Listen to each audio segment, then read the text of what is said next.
السلام عليكم. أعوذ بالله من الشيطان الرجيم. بسم الله الرحمن الرحيم. الحمد لله رب العالمين، نحمده ونستعينه ونؤمن به ونتوكل عليه، ونعوذ بالله من شرور أنفسنا ومن سيئات أعمالنا. من يهده الله فلا مضل له، ومن يضلل فلا هادي له.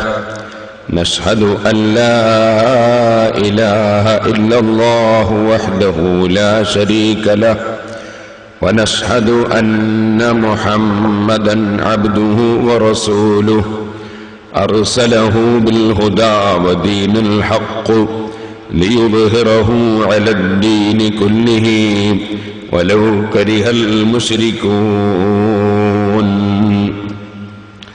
اللهم صل وسلم وبارك على رسولك وحبيبك سيدنا محمد وعلى آل وأصحاب سيدنا ومولانا محمد وعلى جميع الأنبياء والمرسلين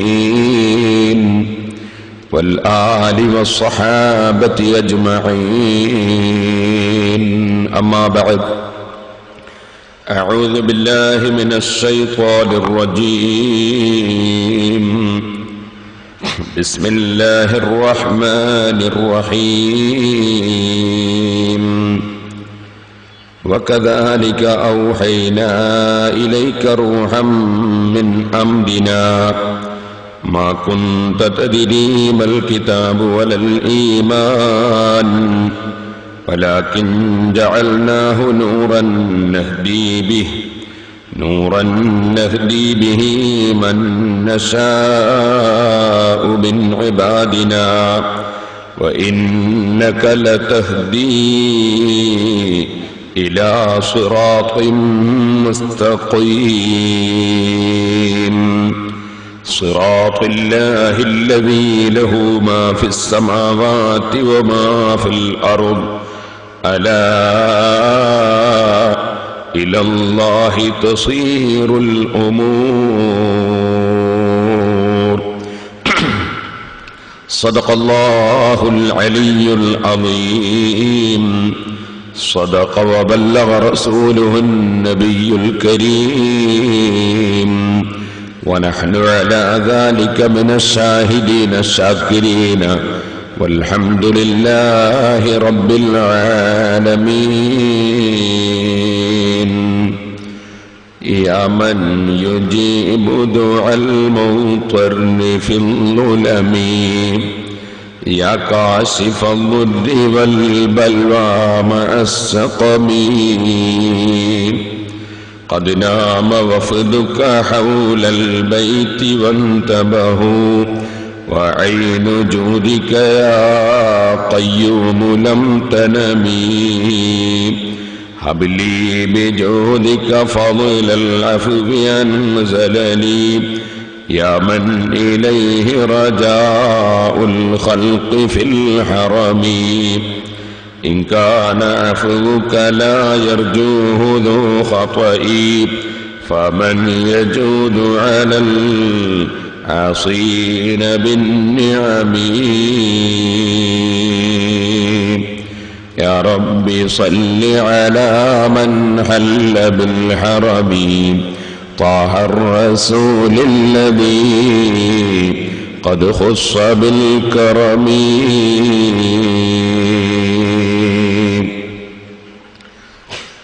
ബഹുമാനികളെ, അല്ലാഹുവിൻ്റെ മഹത്തായ അനുഗ്രഹം കൊണ്ട്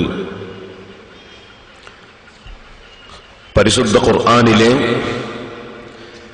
ഏറ്റവും പ്രധാനപ്പെട്ട സൂറത്തായ സൂറത്തുൽ ഫാത്തിഹ, അതിലെ 5 ആയത്തുകളാണ് നാം 5 ദിവസം കൊണ്ട് സംസാരിച്ചിട്ടുള്ളത്. ആദ്യത്തെ ദിവസം ഫാത്തിഹയുടെ തീരത്ത് എന്ന വിഷയത്തിലൂടെ ഫാത്തിഹയിലേക്ക് കടക്കുന്നതിന് മുമ്പ് മനസ്സിലാക്കേണ്ടുന്ന ധാരാളം കാര്യങ്ങളാണ് ഉണർത്തിയത്.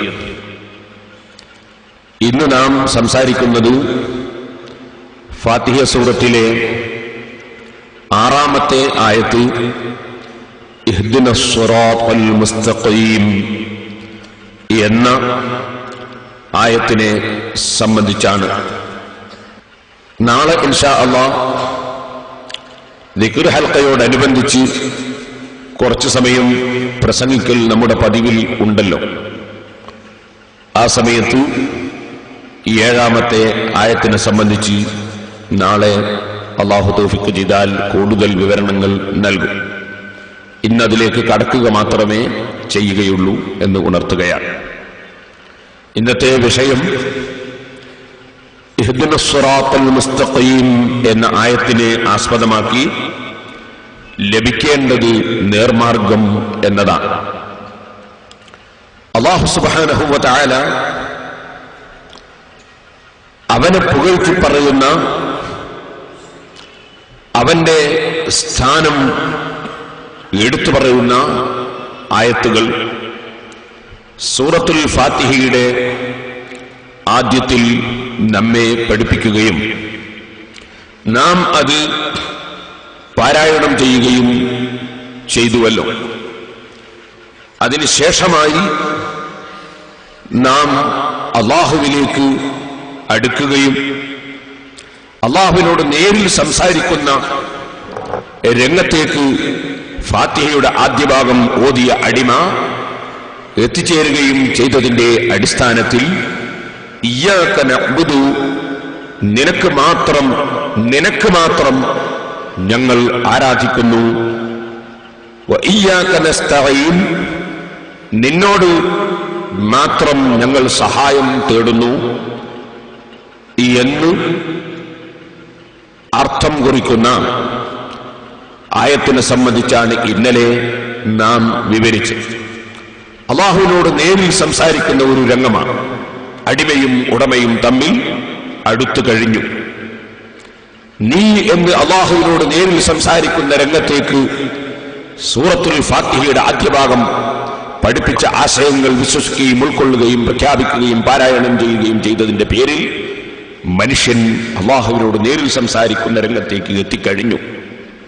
ആ നിലക്കാണ് നിന്നെ മാത്രം ഞങ്ങൾ ആരാധിക്കുന്നു, നിന്നോട് തന്നെ ഞങ്ങൾ സഹായം ചോദിക്കുന്നു, സഹായം തേടുന്നു എന്ന അർത്ഥത്തിലുള്ള ആയത്ത് ഇന്നലെ നാം വിവരിച്ചിട്ടുണ്ട്. മനുഷ്യൻ സൃഷ്ടിക്കപ്പെട്ടത് ഇബാദത്തിന് വേണ്ടിയാണെന്ന് പറഞ്ഞല്ലോ. ഇന്നലെ നാം അത് വിശദമായി വിവരിച്ചിട്ടുണ്ട്. ആ ഇബാദത്തിന് വേണ്ടിയാണ് മനുഷ്യൻ ജീവിക്കുന്നത്. ഒരു മുസ്ലിമായ മനുഷ്യന്റെ ജീവിതം യജമാനന് നന്ദി ചെയ്ത്, യജമാനനെ അറിഞ്ഞ് അവന് ഇബാദത്ത് ചെയ്ത് ജീവിക്കാനുള്ളതാണ്. എന്നാൽ പിന്നെ മനുഷ്യൻ കച്ചവടം ചെയ്യുന്നുണ്ടല്ലോ, മനുഷ്യൻ കൃഷി നടത്തുന്നുണ്ടല്ലോ, മറ്റു പലതും ഭൗതികമായ കാര്യങ്ങളിൽ ഏർപ്പെടുന്നുണ്ടല്ലോ. മനുഷ്യനെ സൃഷ്ടിക്കപ്പെട്ടത് ഇബാദത്തിന് വേണ്ടി മാത്രമാണല്ലോ എന്ന ചോദ്യം സ്വാഭാവികമായും ഉണ്ടാകാം. മറുപടി വളരെ വ്യക്തമാണ്. അല്ലാഹു സുബ്ഹാനഹു വ തആല അവനെ ഇബാദത്ത് ചെയ്യാൻ വേണ്ടി ദുർബലനായ മനുഷ്യനെ ഈ ഭൂമിയിൽ സൃഷ്ടിച്ചു വെച്ചിരിക്കുന്നുവല്ലോ. ഈ ഭൂമി ലോകം അല്ലാഹുവിന് ഇബാദത്ത് ചെയ്യാനുള്ള ലോകം ആണ്. ആ ഇബാദത്ത് ചെയ്യണമെങ്കിൽ മനുഷ്യന് ഇവിടെ ജീവിക്കണം. ജീവിക്കാൻ അല്ലാഹു എന്തെല്ലാം സംവിധാനങ്ങൾ വെച്ചു കൊടുത്തിട്ടുണ്ടോ, അല്ലാഹു അനുവദിച്ചു കൊടുത്ത സംവിധാനങ്ങൾ മനുഷ്യൻ ഉപയോഗപ്പെടുത്തുമ്പോൾ മാത്രമേ മനുഷ്യന് ജീവിക്കാൻ കഴിയൂ. ജീവിച്ചാൽ മാത്രമേ മനുഷ്യന് അല്ലാഹുവിനെ ഇബാദത്ത് ചെയ്യാൻ കഴിയൂ. അപ്പോൾ ഇബാദത്തിന്റെ ഒരു ഭാഗം തന്നെയാണ്, ഇബാദത്തിന്റെ മാർഗമാണ്, ഉപാധിയാണ് അതിന്റെ ആവശ്യത്തിനു വേണ്ടിയുള്ള പ്രവർത്തനങ്ങളാണ് കച്ചവടങ്ങളും കൃഷികളും ബിസിനസ്സുകളും ജോലികളും തൊഴിലുകളും പഠനങ്ങളും അധ്യാപനങ്ങളും സ്ഥാപനങ്ങളും എല്ലാം ഇവിടെ ജീവിക്കാനുള്ളതാണ്. ജീവിക്കുന്നത് ഇബാദത്ത് ചെയ്യാൻ വേണ്ടിയാണ്. ഇവിടെ മനുഷ്യനൊരിക്കലും തന്നെ ലക്ഷ്യം മറന്നുകൊണ്ട് ഈ ഉപാധിയിൽ കുടുങ്ങിപ്പോകാൻ പാടില്ല. ഞാൻ എന്തിനു കച്ചവടം ചെയ്യുന്നു? ഞാൻ കച്ചവടം ചെയ്യുന്നത് എനിക്ക് ജീവിക്കാൻ വേണ്ടിയാണ്. എന്റെ ഭാര്യക്കും എന്റെ മക്കൾക്കും എന്റെ ബാപ്പക്കും ഉമ്മക്കും ബന്ധപ്പെട്ടവർക്കും ചെലവിന് കൊടുക്കാൻ വേണ്ടിയാണ്. അത് എനിക്ക് അല്ലാഹു എനിക്ക് നിർദ്ദേശം നൽകിയ ഒരു കാര്യമാണ്. പടച്ചവൻ കൽപ്പിച്ച കാര്യങ്ങൾ ചെയ്യുന്നത് തന്നെയല്ലേ ഇബാദത്ത്? പടച്ചവനെ ബഹുമാനിച്ച് ഒരാള് കുറെ മേൽപോട്ട് തുള്ളിയാൽ അത് ഇബാദത്താകുമോ? അല്ലെങ്കിൽ പടച്ചവനെ ബഹുമാനിച്ചിട്ട് ഒരാള് 5 നേരം ഒരു സ്ഥലത്ത് പോയിട്ട് 10 മിനിറ്റ് കടന്നാൽ അത് ഇബാദത്താകുമോ? ശർഇന്റെ ദൃഷ്ടിയിൽ ഒരു കാര്യം ഇബാദത്താകുന്നത് അല്ലാഹു കൽപ്പിച്ച പുണ്യകർമ്മമാകുമ്പോഴാണ്. അല്ലാഹു കൽപ്പിച്ച പുണ്യകർമ്മം, അതാണ് ശർഇന്റെ ദൃഷ്ടിയിൽ ശർഇയായ ഇബാദത്ത്, പുണ്യം ലഭിക്കുന്ന കാര്യം. ഇബാദത്ത്, ഖുർബത്ത്, ത്വാഅത്ത് എന്നതിനിടയിൽ കർമ്മശാസ്ത്ര പണ്ഡിതന്മാർ പറയുന്ന ചില വിവേചനങ്ങൾ ഉണ്ട്. ഞാൻ ആ ആഴത്തിലേക്ക് കടന്നുകൊണ്ടല്ല ഇപ്പോൾ സംസാരിക്കുന്നത്, സാധാരണക്കാർക്ക് മനസ്സിലാക്കാൻ വേണ്ടിയാണ് ഞാൻ പറഞ്ഞു വരുന്നത്. അല്ലാഹുവിന്റെ കൽപ്പനയ്ക്ക് വിധേയമായി അവന്റെ പ്രതിഫലം പ്രതീക്ഷിച്ചുകൊണ്ട് മനുഷ്യൻ ചെയ്യുന്ന പുണ്യകർമ്മം, അതാണ് ഇബാദത്ത്. അപ്പൊ അല്ലാഹു ജല്ല ജലാലുഹു കൽപ്പിക്കാത്ത കാര്യങ്ങൾ ഇബാദത്താകുന്നില്ല. ഉദാഹരണത്തിന് നമ്മളോട് കച്ചവടം ചെയ്യണം എന്ന് പ്രത്യേകം ഒരു കൽപ്പന ഇല്ല. തീരെ ജീവിതത്തിൽ കച്ചവടം ചെയ്തില്ലെങ്കിൽ അല്ലാഹു തആല നമ്മളെ ശിക്ഷിക്കുകയില്ല. കൃഷി ചെയ്തില്ലെങ്കിൽ ശിക്ഷിക്കുകയില്ല. യാത്ര ചെയ്തില്ലെങ്കിൽ നിർബന്ധമായ ഹജ്ജിന് വേണ്ടിയോ മറ്റോ അല്ലെങ്കിൽ ശിക്ഷിക്കുകയില്ല. പക്ഷേ ആ അനുവദിക്കപ്പെട്ട കാര്യങ്ങളും ഇബാദത്തിന്റെ രംഗത്തേക്ക് കൊണ്ടുവരാൻ നമുക്ക് സാധിക്കും. അതെങ്ങനെ? ദുബായിലേക്ക് യാത്ര ചെയ്യുന്ന ഒരു മനുഷ്യൻ, അവന്റെ മനസ്സിൽ അവൻ ചിന്തിക്കുന്നു, അല്ലാഹുവേ, എന്റെ ഭാര്യയ്ക്ക് ചെലവിന് കൊടുക്കാൻ നീ എന്നോട് കൽപ്പിച്ചിട്ടുണ്ടല്ലോ. ഭാര്യയ്ക്ക് ഭക്ഷണം കൊടുത്താൽ പ്രതിഫലം കിട്ടുമെന്ന് നബി സല്ലല്ലാഹു അലൈഹി വസല്ലം തങ്ങൾ പറഞ്ഞിട്ടുണ്ടല്ലോ. മക്കൾക്ക് ചെലവിന് കൊടുക്കാൻ നീ കൽപ്പിച്ചിട്ടുണ്ടല്ലോ. ആ മക്കളുടെ ചെലവിന് കൊടുത്താൽ നീ പ്രതിഫലം നൽകുമല്ലോ. യാചിച്ച് ജീവിക്കരുത്, അധ്വാനിച്ച് ജീവിക്കണം എന്ന് നേതാവായ നബി സല്ലല്ലാഹു അലൈഹി വസല്ലം പഠിപ്പിച്ചിട്ടുണ്ടല്ലോ. അതുകൊണ്ട് തന്നെ ഞാൻ അധ്വാനിച്ച് പണമുണ്ടാക്കി ജീവിക്കുകയാണ് മാനമായി. എനിക്ക് സദഖ ചെയ്യണമെങ്കിൽ കയ്യിൽ ക്യാഷ് വേണമല്ലോ. പള്ളിക്കും മദ്രസക്കും യതീം കുട്ടികൾക്കും സാധുക്കൾക്കും എല്ലാം കൊടുക്കണമെങ്കിൽ കയ്യിൽ ക്യാഷ് വേണമല്ലോ. അതുകൊണ്ട് ഞാൻ ഈ ദുബായിലേക്ക് ഇറങ്ങിപ്പുറപ്പെടുന്നത് നീ കൽപ്പിച്ച ചെലവിന് കൊടുക്കൽ നിർബന്ധമായവർക്ക് ചെലവിന് കൊടുക്കാൻ, എനിക്ക് മാനമായി ജീവിക്കാൻ, എന്റെ നാട്ടിലെയും പരിസരങ്ങളിലെയും ദീനിയായ പ്രവർത്തനങ്ങളെ സഹായിക്കാൻ, സാധുക്കളെ കണ്ണീരൊപ്പാൻ, യതീം മക്കളെയും അഗതികളെയും അബലകളെയും എല്ലാം സഹായിക്കാൻ, അതിന് ഞാൻ അധ്വാനിക്കുകയാണ് എന്ന് മനസ്സിലാക്കി ഒരാൾ ദുബായിലേക്ക് പോയാലോ, എന്ന് മനസ്സിലാക്കി ഒരാൾ മലയിലേക്ക് കൃഷിക്ക് വേണ്ടി പോയാലോ, അത് മനസ്സിലാക്കി ഒരാൾ അങ്ങാടിയിലേക്ക് ചുമടെടുക്കാൻ വേണ്ടി പോയാലോ, ആ ചിന്തയിൽ ഒരു മനുഷ്യൻ കച്ചവടത്തിന് പോയാലോ, ആ ചിന്തയിൽ ഒരു ഡ്രൈവർ വണ്ടിയിൽ കയറി വണ്ടി ഓട്ടിയാലോ, ഒരു ക്ലീനർ അദ്ദേഹത്തിന്റെ ജോലിയെടുത്താലോ, അദ്ദേഹത്തിന്റെ ഓരോ ചവിട്ടടികൾക്കും ഓരോ ചലനങ്ങൾക്കും ഓരോ പ്രവർത്തനങ്ങൾക്കും അത് അല്ലാഹു കൽപ്പിച്ചത് എന്ന നിലക്ക് തന്നെ പ്രതിഫലം ലഭിക്കും. അതുകൊണ്ടാണല്ലോ സാലിഹീങ്ങളായ എത്രയോ ആളുകൾ മലയിൽ പോയി വിറക് കെട്ടിക്കൊണ്ടുവന്ന് ആ വിറക് വിറ്റ് കാശുണ്ടാക്കിയിട്ട് ഭക്ഷണം സ്വന്തം ഭക്ഷണം കഴിക്കുകയും അതുപോലെ കുടുംബത്തിന് ഭക്ഷണം നൽകുകയും അതിൽ നിന്ന് ഒരു ഓഹരി സാധുക്കൾക്ക് നീക്കിവെക്കുകയും ചെയ്തതിന്റെ പേരിൽ അത്തരത്തിലുള്ള എത്രയോ ആളുകൾക്ക് അല്ലാഹു ധാരാളം റഹ്മത്ത് ചെയ്തതും അവരുടെ ദുആക്ക് ഉത്തരം കൊടുത്തതുമൊക്കെ എത്രയോ ഹദീസുകളിലും ചരിത്ര ഗ്രന്ഥങ്ങളിലും കാണാൻ സാധിക്കും. സഹോദരന്മാരെ, ഏത് കർമ്മവും അള്ളാഹു പൊരുത്തപ്പെട്ട നിലക്കും അവന്റെ കൽപ്പനയ്ക്ക് വിധേയവുമാണെന്ന് നമ്മൾ ചിന്തിച്ചാൽ ഒരു നിലക്ക് എല്ലാം ഇബാദത്ത് തന്നെയാണ്, പുണ്യകർമ്മങ്ങൾ തന്നെയാണ്. പക്ഷേ നാം ഒരിക്കലും തന്നെ അള്ളാഹു നമുക്ക് നിർബന്ധമായി നിശ്ചയിച്ചു തന്ന കർമ്മങ്ങൾ വിട്ടുപോകുന്ന വിധത്തിൽ, അത് ഒഴിഞ്ഞു പോകുന്ന വിധത്തിൽ ഈ ഉപാധിയിൽ കുടുങ്ങിപ്പോകരുത്.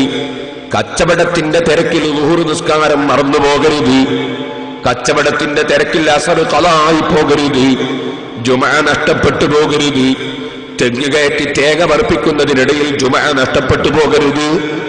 അതുപോലെ സഹോദരന്മാരെ, ഏത് കാര്യങ്ങളും നല്ല കാര്യങ്ങളിൽ സമയം ചെലവഴിച്ചുകൊണ്ട് ആ സമയത്തുകൂടി പടച്ചവന്റെ അടിമത്വം പ്രകടിപ്പിച്ച് ഞാൻ പൂർണ്ണനായ ഒരടിമയാണ്, ഉടമസ്ഥന് വിധേയമായി അവന്റെ കൽപ്പനയ്ക്ക് വിധേയമായി മാത്രം എന്റെ ഓരോ സെക്കൻഡും ചെലവഴിക്കുന്നവനാണ്. ഞാൻ ഉറങ്ങുന്നത് എന്റെ ആരോഗ്യം നിലനിൽക്കാനാണ്, ഞാൻ സുഖിക്കാൻ വേണ്ടിയല്ല ഉറങ്ങുന്നത്, എന്റെ ആരോഗ്യം നിലനിൽക്കാൻ വേണ്ടിയാണ്. ഞാൻ കല്യാണം കഴിച്ച് ഭാര്യയുമായി ബന്ധപ്പെടുന്നത് മുഹമ്മദ് നബി സല്ലല്ലാഹു അലൈഹി വസല്ലമ തങ്ങളുടെ ഉമ്മത്തുകൾ ഇവിടെ ധാരാളം ഉണ്ടാകാനാണ്, ഇവിടെ മുഅ്മിനീങ്ങൾക്ക് ജന്മം നൽകാൻ വേണ്ടിയാണ് ഞാൻ ഭാര്യയുമായി ബന്ധപ്പെടുന്നത്. ദുർബലനായ മനുഷ്യനായ ഞാൻ ഭാര്യയുമായി ബന്ധപ്പെട്ടില്ലെങ്കിൽ ഞാൻ അല്ലാഹു വിരോധിച്ച ഹറാമിലേക്ക് പോയി പോകും. ആ ഹറാമിൽ നിന്ന് എന്റെ ശരീരത്തെയും എന്റെ ആത്മാവിനെയും എന്റെ സമയത്തെയും ഹലാലിലേക്ക് തിരിക്കാൻ വേണ്ടിയാണ്. അതിന്റെ പുറമെ എന്റെ ഭാര്യ, ഞാൻ വിവാഹം കഴിക്കുന്നതോടുകൂടി അവളോട് എനിക്ക് കടപ്പാടുണ്ട്. അവളുടെ ശരീരം തെറ്റിലേക്ക് നീങ്ങിപ്പോകാതിരിക്കാൻ അവൾക്കും അവളുടെ വികാര ശമനത്തിന് ഞാൻ സഹകരിക്കേണ്ടതുണ്ട്. ഇല്ലെങ്കിൽ അവൾ തെറ്റിലേക്ക് പോയതിന് ഞാൻ കാരണക്കാരനാകുന്നതാണ്.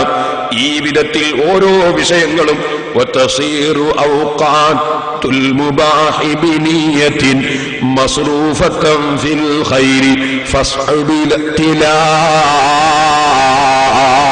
മഹാനായ സൈനുദ്ദീൻ അൽ മഅ്ബരി റളിയല്ലാഹു അൻഹു ഔലിയാക്കളെ വഴി പിന്തുടർന്നുകൊണ്ട് ജീവിക്കാൻ ഒരുങ്ങുന്നവർക്ക് അവിടുത്തെ കിതാബുൽ അദ്കിയായിൽ നിർദ്ദേശം നൽകിയപ്പോൾ മഹാനവറുകൾ പറഞ്ഞില്ലേ, അനുവദനീയമായ കാര്യങ്ങളിൽ ചെലവഴിക്കുന്ന സമയങ്ങൾ നല്ല നിയ്യത്ത് പ്രകാരം ചെലവഴിച്ചാൽ അത് മുഴുവനും ഖൈറായ വിഷയത്തിൽ ചെലവഴിക്കലായി.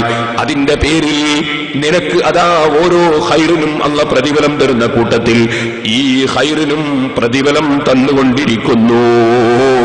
അല്ലാഹു കാരുണ്യമുള്ള രാജാവാണല്ലോ.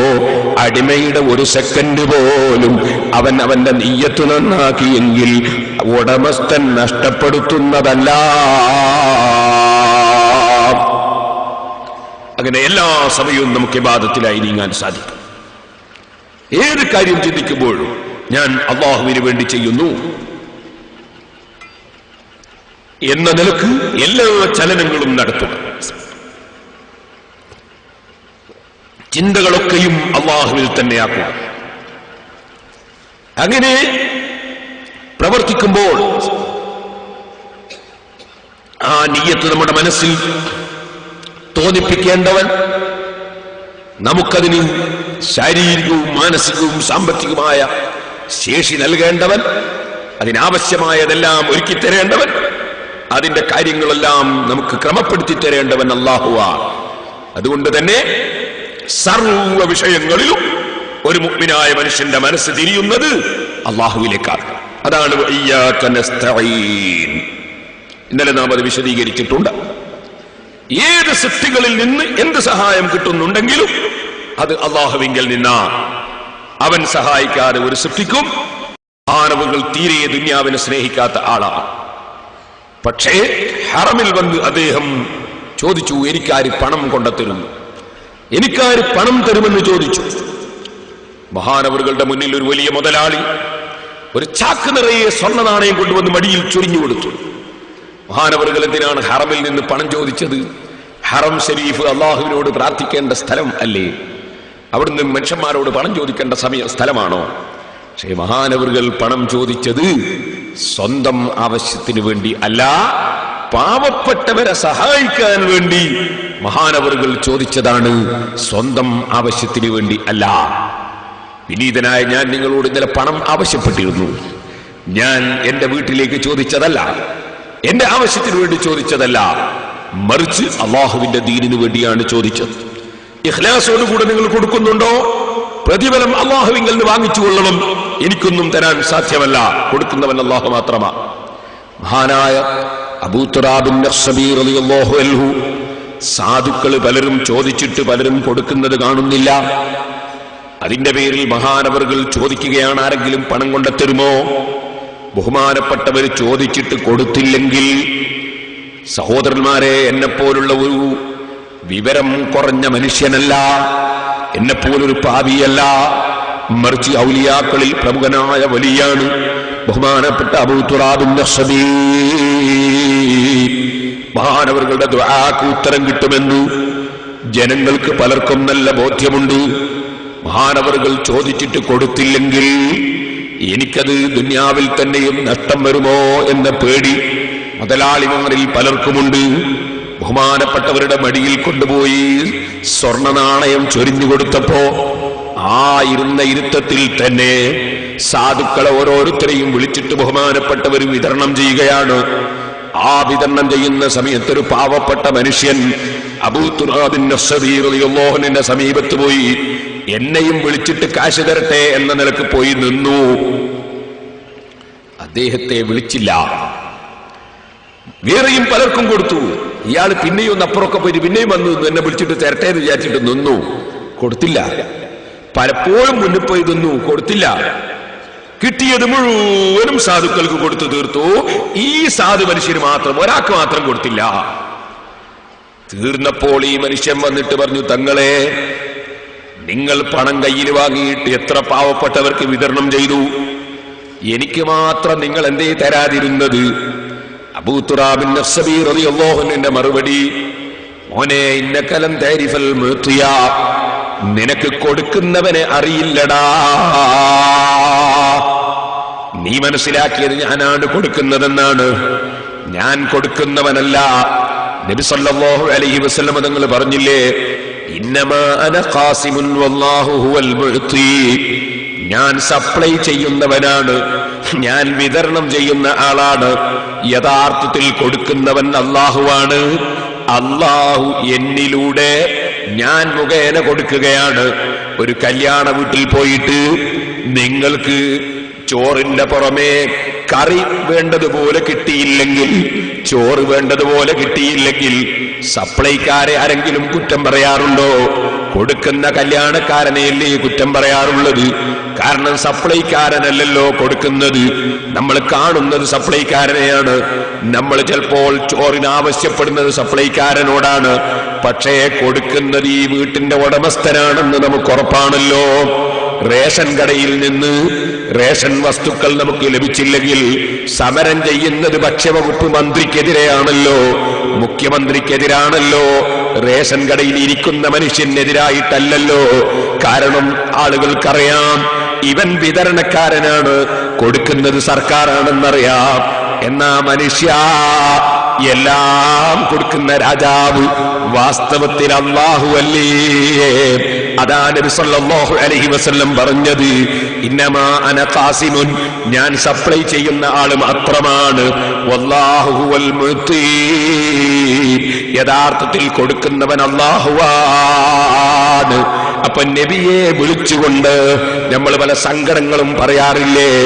നമ്മൾ സാധാരണ ബുർദ ബൈത്ത് ചൊല്ലുന്ന സമയത്ത് നബിയെ വിളിച്ച് സങ്കടം പറയാറുണ്ട്. ഇമാം ഇബ്നു ഹജർ അസ്ഖലാനി സങ്കടം പറഞ്ഞിട്ടുണ്ട്, നവവി ഇമാം സങ്കടം പറഞ്ഞിട്ടുണ്ട്.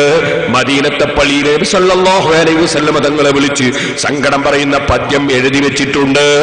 ലോകത്തുള്ള എല്ലാ ഇമാമിങ്ങളെ എല്ലാ കിതാബുകളിലും തന്നെ നബിയോട് അവിടുത്തെ ഖബറിന്റെ അടുക്കൽ പോയി സങ്കടം പറയാൻ വേണ്ടി രേഖപ്പെടുത്തി വെച്ചിട്ടുണ്ട്. പക്ഷെ അവിടെ എല്ലാം മുസ്ലിമായ മനുഷ്യൻ വിശ്വസിക്കുന്നു, കൊടുക്കുന്നവൻ അല്ലാഹു തന്നെ.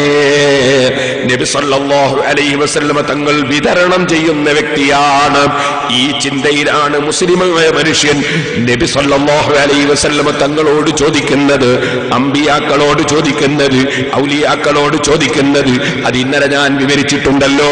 എന്നാൽ ഞാൻ നിങ്ങളോട് പറയട്ടെ, അത് തന്നെയാണ് അബൂ തുറാബിൻ അസ്സബീ റളിയല്ലാഹു അൻഹു പറയുന്നു, മോനെ, നിനക്ക് കൊടുക്കുന്നവനെ അറിയില്ലടാ. നീ മനസ്സിലാക്കിയത് ഞാനാണ് കൊടുക്കുന്നതെന്നാണ്. അതുകൊണ്ട് എന്തു ചെയ്തു? നീ എന്റെ മുമ്പിൽ വന്നിട്ട് കുറെ ഇങ്ങനെ നിന്നു നോക്കി. നിന്റെ മനസ്സ് നീ അള്ളാഹുവിലേക്ക് തിരിച്ചില്ല. അള്ളാഹുവാണ് കൊടുക്കുന്നതെന്ന് നീ മനസ്സിലാക്കിയില്ല. ഞാനാണ് കൊടുക്കുന്നതെന്ന് മനസ്സിലാക്കി എന്റെ മുമ്പിൽ നീ കുറെ വന്നു നിന്നു. നീ കൊടുക്കുന്ന രാജാവിലേക്ക് നിന്റെ മനസ്സ് തിരിച്ചില്ല.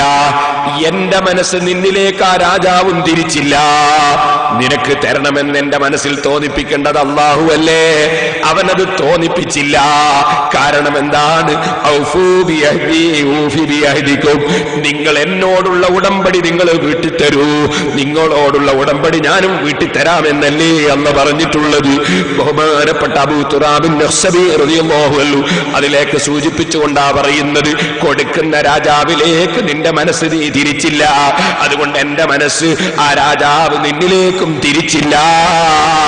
നീയും അടിമ തന്നെ, ഞാനും അടിമ തന്നെ, ഉടമസ്ഥൻ അല്ലാഹു തന്നെ. അപ്പൊ സഹോദരന്മാരെ, എല്ലാ കൊടുതിയും കൊടുക്കുന്നവൻ അല്ലാഹു ജല്ല ജലാലുഹു തന്നെ. മറ്റുള്ളതെല്ലാം കാരണങ്ങളാണ്. ഇനി ഞാൻ എന്റെ സഹോദരന്മാരോടൊരു കാര്യം കൂടി അവിടെ ഉണർത്തുകയാണ്. ചോദിക്കുന്ന വാചകമല്ല, ഓരോ സന്ദർഭങ്ങളിലും ഉദ്ദേശിക്കുന്ന ആശയമാണ് എവിടെയും പ്രസക്തിയുള്ളത് കേട്ടോ. ഞാനൊരു ചെറിയ ഉദാഹരണം പറയുന്നു. ഞാൻ പല പ്രസംഗത്തിലും സൂചിപ്പിച്ചിട്ടുണ്ട്. ഞാനും എന്റെ മകനും എന്റെ ഡ്രൈവറും ഞങ്ങൾ ഒരു കാറിൽ ഇങ്ങനെ യാത്ര ചെയ്യുകയാണ്. അപ്പോൾ എന്റെ മകൻ ഡ്രൈവറോട് പറഞ്ഞു, ഒരു ചായ വേണം, ഒരു ചായ വേണം എന്നാവശ്യപ്പെട്ടു. എന്താണ് അതിന്റെ അർത്ഥം? ഈ ഡ്രൈവർ ഉടനെ തന്നെ കാറിൽ നിന്ന് കുറച്ച് ചായ ഉണ്ടാക്കിയിട്ട് കൊടുക്കണം എന്നാണോ? അല്ല. ഡ്രൈവറോട് ചായ വേണമെന്ന് പറഞ്ഞാൽ അതിനർത്ഥം അടുത്ത ഹോട്ടലിന്റെ അടുക്കൽ കാറ് നിർത്തണം എന്നാണ്. പറഞ്ഞത് ചായ വേണോന്നാ. അതിന്റെ മാന അടുത്ത ഹോട്ടലിന്റെ അടുക്കൽ കാറ് നിർത്തണം എന്നാണ്. ചോദിച്ചത് ചായ വേണം, അർത്ഥം കാറ് നിർത്തണം. അങ്ങനെ കാറ് കൊണ്ടുപോയി നിർത്തി. ഞാൻ ഉറക്കിലായിരുന്നു. കാറ് നിർത്തിയപ്പോ എന്റെ ഉറക്ക് തെളിഞ്ഞു. ഒരു ഉദാഹരണമാണ്. ഉറക്ക് തെളിഞ്ഞപ്പോ ഞാൻ ഡ്രൈവറോട് ചോദിച്ചു, എന്താ കാറ് നിർത്തിയത്? അപ്പൊ എന്റെ മകൻ എന്നോട് പറഞ്ഞു, ഉപ്പാ ഒരു ചായ വേണം. അതിന്റെ അർത്ഥം എന്താണ്? ഞാൻ അടുക്കളയിൽ പോണോന്നാ? ഞാൻ ചായ ഉണ്ടാക്കണമെന്നാ? അല്ല, പിന്നെ ചായന്റെ കേശ് കൊടുക്കണം എന്നാണ്. ചായ വേണമെന്ന് പറഞ്ഞാൽ ചായന്റെ പൈസ കൊടുക്കണം. ഞാനും മകനും ഡ്രൈവറും ഇറങ്ങി ഹോട്ടലിലേക്ക് കയറി ചെല്ലുമ്പോ എന്നെ മുമ്പ് വാങ്ങിന് കൂട്ടിക്കൊണ്ടുപോയ ഒരു നല്ല മനുഷ്യനാണ് ഹോട്ടലിന്റെ കാഷ്യർ. അയാൾ കയറി ചെല്ലുമ്പോ തന്നെ, ഉസ്താദ് എവിടുന്നാ വരുന്നതെന്ന് ചോദിച്ചു. ഞാൻ പറഞ്ഞു, ഞാനിങ്ങനെ പോവാണ്, എന്താ വേണ്ടതെന്ന് ചോദിച്ചു. ഞാൻ പറഞ്ഞു, ഒരു ചായ വേണം, 3 ചായ വേണം. എന്താ അതിന്റെ അർത്ഥം? ഈ കാഷ്യർ അടുക്കളയിൽ പോണോന്നാ? എന്നല്ല, ഞങ്ങൾക്ക് പറ്റിയൊരു സ്ഥലം ഇരിക്കാൻ കാണിച്ചു തരണമെന്ന് അതിന്റെ അർത്ഥം. ചായ വേണം തന്നെയാണ് പറഞ്ഞത്. അവിടെ പോയി ഇരുന്നപ്പോ ഒരു സപ്ലയർ വന്നു. അയാൾ എന്താ വേണ്ടതെന്ന് ചോദിച്ചു.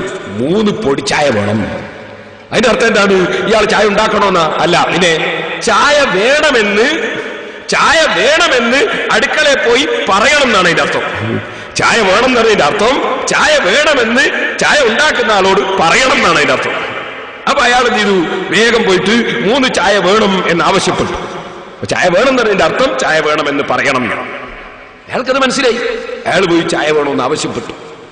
അപ്പൊ അവിടെ ചായ ഉണ്ടാക്കുന്ന ആള് ചായ ഉണ്ടാക്കി, 3 ചായ ഉണ്ടാക്കി. അപ്പോൾ ഈ വിതരണക്കാരനായ വ്യക്തി എനിക്കത് കൊണ്ടെത്തന്നു. എന്റെ കാഴ്ചയിൽ ചായ തന്നത് അദ്ദേഹമാണ്. ചായ വേണമെന്ന് ഞാൻ പറഞ്ഞതും അയാളോടാണ്. പക്ഷെ ഉണ്ടാക്കിയത് വേറൊരാളാണ്. അദ്ദേഹം എന്ത് ചെയ്തു? അദ്ദേഹം അടുക്കളയിൽ പോയിട്ട് ചായ ഉണ്ടാക്കുന്ന ആളോട് പറഞ്ഞു, പാചകക്കാരനോട് പറഞ്ഞു, 3 ചായ വേണം. അയാൾ ചായ ഉണ്ടാക്കി തന്നു. ഇനി നിങ്ങളൊന്ന് നോക്കൂ, എല്ലാ സ്ഥലത്തും പറഞ്ഞ വാചകം ഒന്നാണ്. ഡ്രൈവറോട് മകൻ പറഞ്ഞത് ചായ വേണം, എന്നോട് മകൻ പറഞ്ഞത് ചായ വേണം, ഞാൻ കാഷ്യറോട് പറഞ്ഞത് ചായ വേണം, സപ്ലയറോട് പറഞ്ഞത് ചായ വേണം, ചായ ഉണ്ടാക്കുന്ന ആളോട് സപ്ലയർ പോയി പറഞ്ഞത് ചായ വേണം. 5 മാനക്കാണ്. വാചകം ഒന്നാണ്. ഇത് മനസ്സിലാക്കണം. നബിയെ രക്ഷിക്കണേ എന്ന് പറഞ്ഞ ഒരാൾ രക്ഷിക്കാൻ അല്ലാഹുവല്ലാതെ കഴിയോ? അപ്പൊ അതിന്റെ അർത്ഥം എന്താണ്? രക്ഷിക്കണേ എന്ന് പറഞ്ഞാൽ അള്ളാഹുവിനോട് പ്രാർത്ഥിച്ച് എന്നെ രക്ഷിക്കണേ എന്നാണ് പറയാൻ പറഞ്ഞതാണ്. ബദരീങ്ങളെ കാക്കണേ എന്ന് പറഞ്ഞാലോ കാവൽ നൽകുന്നത് അള്ളാഹുവാ. പക്ഷേ കാക്കണേ എന്ന് പറഞ്ഞാൽ അള്ളാഹു കാക്കാൻ ആവശ്യമായത് നിങ്ങൾ ശുപാർശ ചെയ്യണേ എന്നാണ്. ഓരോ സ്ഥലത്തും ഓരോ അർത്ഥമാണ്. ഇനി നിങ്ങൾ നോക്കൂ, അതേ എന്റെ മകൻ തന്നെ രണ്ടാമത് കാറിൽ കയറി ഞങ്ങൾ പിന്നെയും യാത്ര ചെയ്ത് മംഗലാപുരം വിട്ട് കുറെ അങ്ങോട്ടെത്തി. അപ്പോ മകൻ പറയാണ്, അള്ളാഹുവേ ഒരു ചായ വേണേ. എന്നാ അതിന്റെ അർത്ഥം എന്താ? അള്ളാഹ് അടുക്കളയിൽ പോണോന്നാ? അള്ളാഹു തആല കാറ് നിർത്തണോന്നാ? അള്ളാഹ് ഡ്രൈവറാ? അള്ളാഹു തആല കേസ് കൊടുക്കണം എന്നാണോ? അവിടെ അർത്ഥം എപ്പോഴും അള്ളാഹുവേ ചായ വേണമെന്ന് പറഞ്ഞാൽ എനിക്ക് ചായ കിട്ടാൻ എന്തെല്ലാം സൃഷ്ടാവായ നീ ചെയ്തു തരേണ്ടതുണ്ടോ അതെല്ലാം നീ ചെയ്തു തരണേ എന്നാ വ്യാപകമായ അർത്ഥമാണ്. ചായ ഉണ്ടാക്കുന്ന ആൾക്ക് നല്ല മനസ്സ് തോന്നണം. ചായ ഉണ്ടാക്കുമ്പോൾ അയാൾ കൈ കൊള്ളാതിരിക്കണം. പിന്നെ ഹോട്ടലിൽ നമ്മൾ നിർത്തുമ്പോൾ ഹോട്ടലിൽ ചായ തരുന്നാൾ ഉണ്ടാകണം. അതുപോലെ തന്നെ ചായ അവിടെ കൊടുക്കുന്ന സ്ഥലമാകണം. കാറ് നിർത്തുമ്പോൾ അപകടമില്ലാതെ നിർത്താൻ സാധിക്കണം. അങ്ങനെ തുടങ്ങി അള്ളാഹു ചെയ്യേണ്ട കാര്യങ്ങളൊന്നും രണ്ടും പത്തൊന്നല്ല, എല്ലാം നീ ചെയ്തു തരണേ എന്നാണ്. അപ്പൊ സൃഷ്ടികളോട് ചോദിക്കുമ്പോൾ ചോദിക്കുന്ന വാചകം എന്താണെങ്കിലും ഓരോരുത്തരോടും ചോദിക്കുമ്പോൾ ഓരോ അർത്ഥമാണ്. അള്ളാഹുവിനോട് ചോദിക്കുമ്പോഴുള്ള അർത്ഥം സൃഷ്ടിച്ചു തരണേ എന്നാണ്. സൃഷ്ടിച്ചു തരണേ എന്നാണ്. എല്ലാറ്റിനും കഴിവ് തരണേ എന്നാണ്. സൃഷ്ടികളോട് ചോദിക്കുമ്പോൾ അതിനർത്ഥം കാരണമായ വിധത്തിൽ പ്രവർത്തിക്കണേ എന്നാണ്. ഈ വേർതിരിവില്ലാത്തതിന്റെ പേരിൽ ലോക മുസ്ലിമീങ്ങളെ മുഴുവനും ഇസ്ലാമിൽ നിന്ന് പുറത്തുപോയ മുശ്രിക്കീങ്ങളായി ഒരു ചെറിയ ന്യൂനപക്ഷം ഇവിടെ തെറ്റിദ്ധരിപ്പിക്കാൻ ശ്രമിച്ചു. അള്ളാഹു അവർക്ക് സന്മാർഗം കാണിച്ചു കൊടുക്കുമാറാകട്ടെ. സഹോദരന്മാരെ, ഇയ്യാക നഅ്ബുദു വ ഇയ്യാക നസ്തഈൻ.